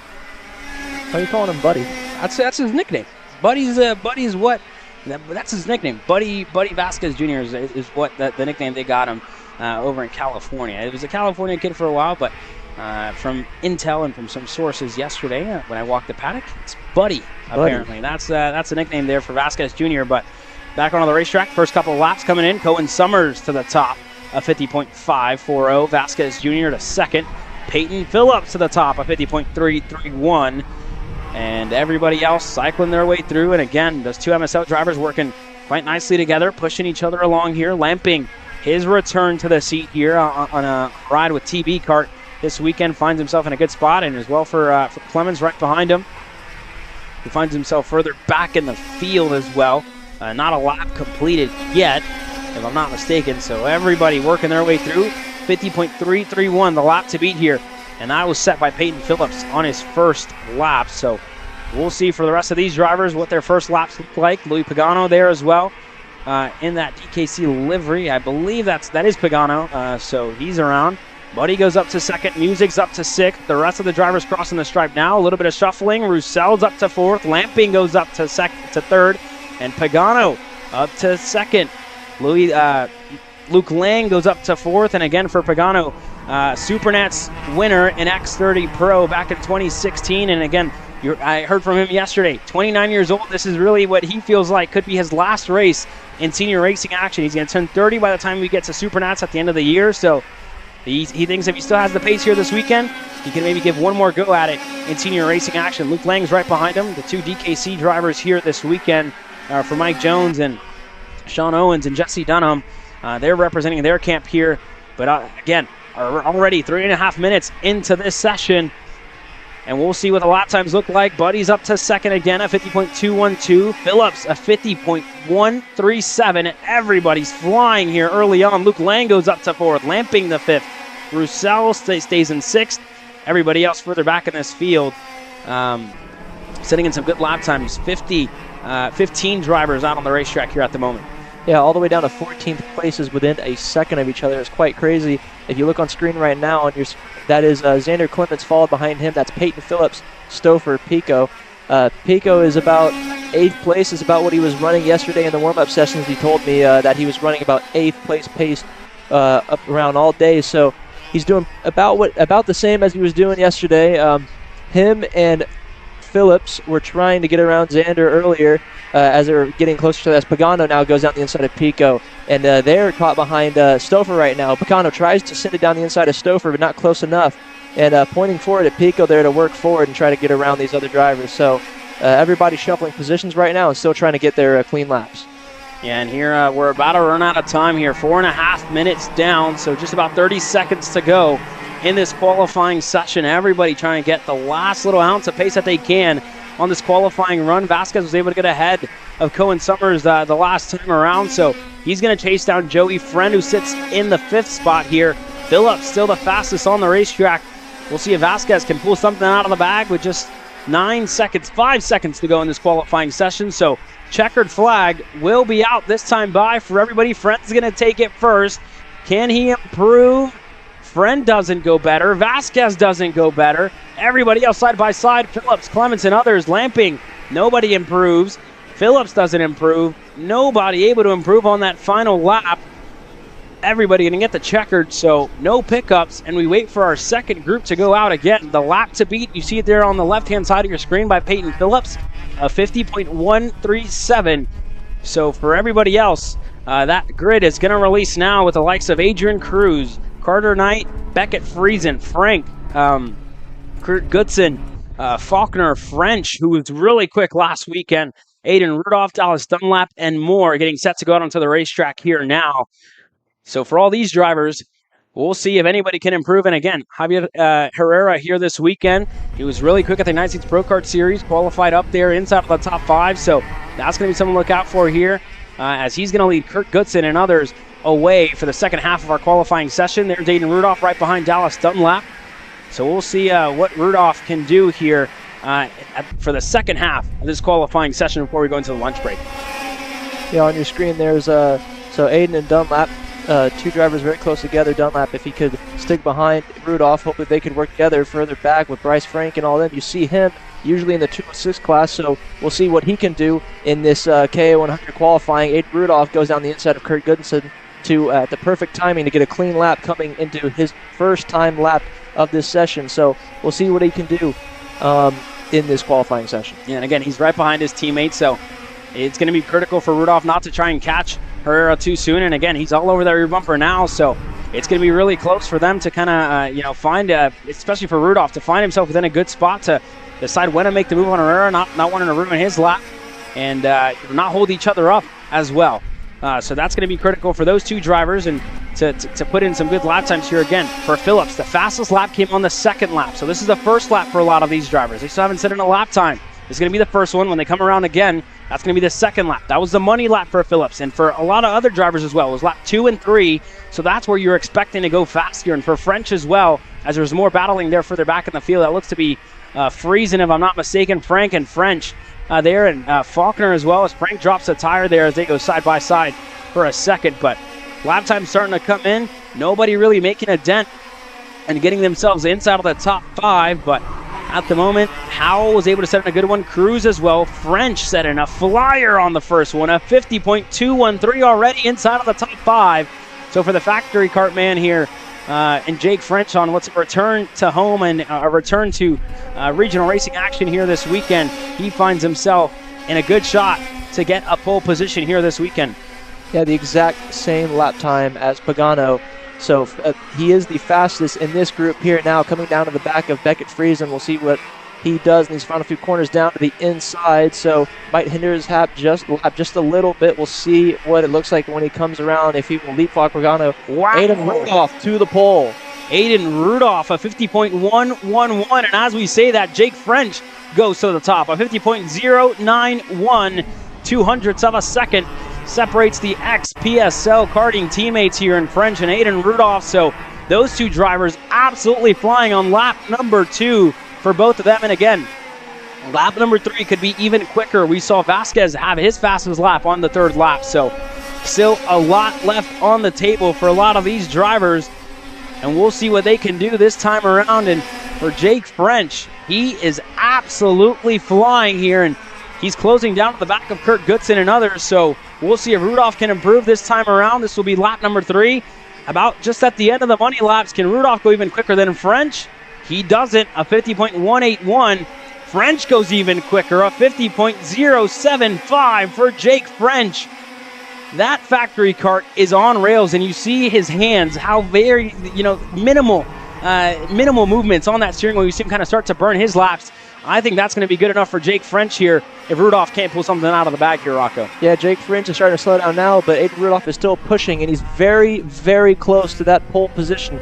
So this may be a mistake for French if these tires get any quicker through this session. So whenever he first went to the pole, we saw him have an overtake on Beckett Friesen, so it's crazy to see him put a lap time down like that with a move as well. So Aiden Rudolph through the final 2 corners. Will he snatch that pole position from Jake French? To the line, and no, not improved. Still in P2. About a 10th quicker, and I mean, that's kind of what we expected to see here. Checkered flag getting ready to come out here in a couple of moments' time. But this could possibly be the last time around for Aiden Rudolph. And again, that's kind of what we expected to see, right? The tires just don't go any little bit quicker with how high the tire pressures are being ran at a track like DKC here this weekend. So for Rudolph, still very quick, and he's pulling away from everybody else further back from him. But we'll see if he can get that last little ounce of pace that he needs to get ahead and leapfrog himself ahead of Jake French here. And when he gets to the stripe, it still looks quick for Rudolph, but I'm not sure if it's going to be enough here, Rocco. Yeah, and it is towards the final closing stages of the session. If those tires are falling off now at this point, as he comes to the line and does not improve. So Jake French with your pole position, Aiden Rudolph following him very closely behind. What a qualifying session here in KA100 Senior. And before we go into the lunch break, Jake French, it's been a while, but that man is on the pole position here today. Aiden Rudolph to 2nd. Peyton Phillips rounds up your top 3. Buddy in 4th. And Louis Pagano rounds up your top 5. Javier Herrera in 6th. Beckett Friesen 7th. Luke Lang 8th. Dallas Dunlap 9th. Joey Friend rounds up your top 10. You go back to J.D. Lamping in 11th. Kurt Goodson 12th. Sawyer Roussel 13th. Adrian Cruz down in 14th. Ian Howell rounds up your top 15. And then Pope in 16th, Justin Music 17th, Ibrahim Din in 18th, Summers 19th, Pico, your top 20, Skinner 21st, Wow. Bryce Frank 22nd, Glenn Skinner 21st. I mean, that driver down at 21st. That's, I mean, he had some gremlins yesterday, but, I mean, just not where you'd expect Landon Skinner to be here this weekend as he looks to fight for a championship or a top 3 in the championship here this weekend. Frank, in his first race in KA Senior action in a very long time, finds himself in 22nd. Faulkner right behind him in 23rd. Ace Parker 24th. Roddy down in 25th. Addy Bamberg 26th. Renfro 27th. Stouffer, Castillo, Good. Remy Angel, your field here in what was an action-packed qualifying session for your KA100 Seniors. Again, this is going to be it for our free coverage after the lunch break in just about 30 minutes time, I should say. We'll be back with our KC Premium stream to watch all the heat races live. Remember to become a KC member for $9.99 a month, and you get all the racing action live all the way until September 24th if you subscribe today and join today. So for those of you joining us, we'll see you on the other side. For those of you leaving us, we'll see you next time and tomorrow morning when we go live for the warm-up sessions. But we'll see you guys on the other sside. That was it for the morning warm-up and qualifying sessions here live from Dallas, Texas.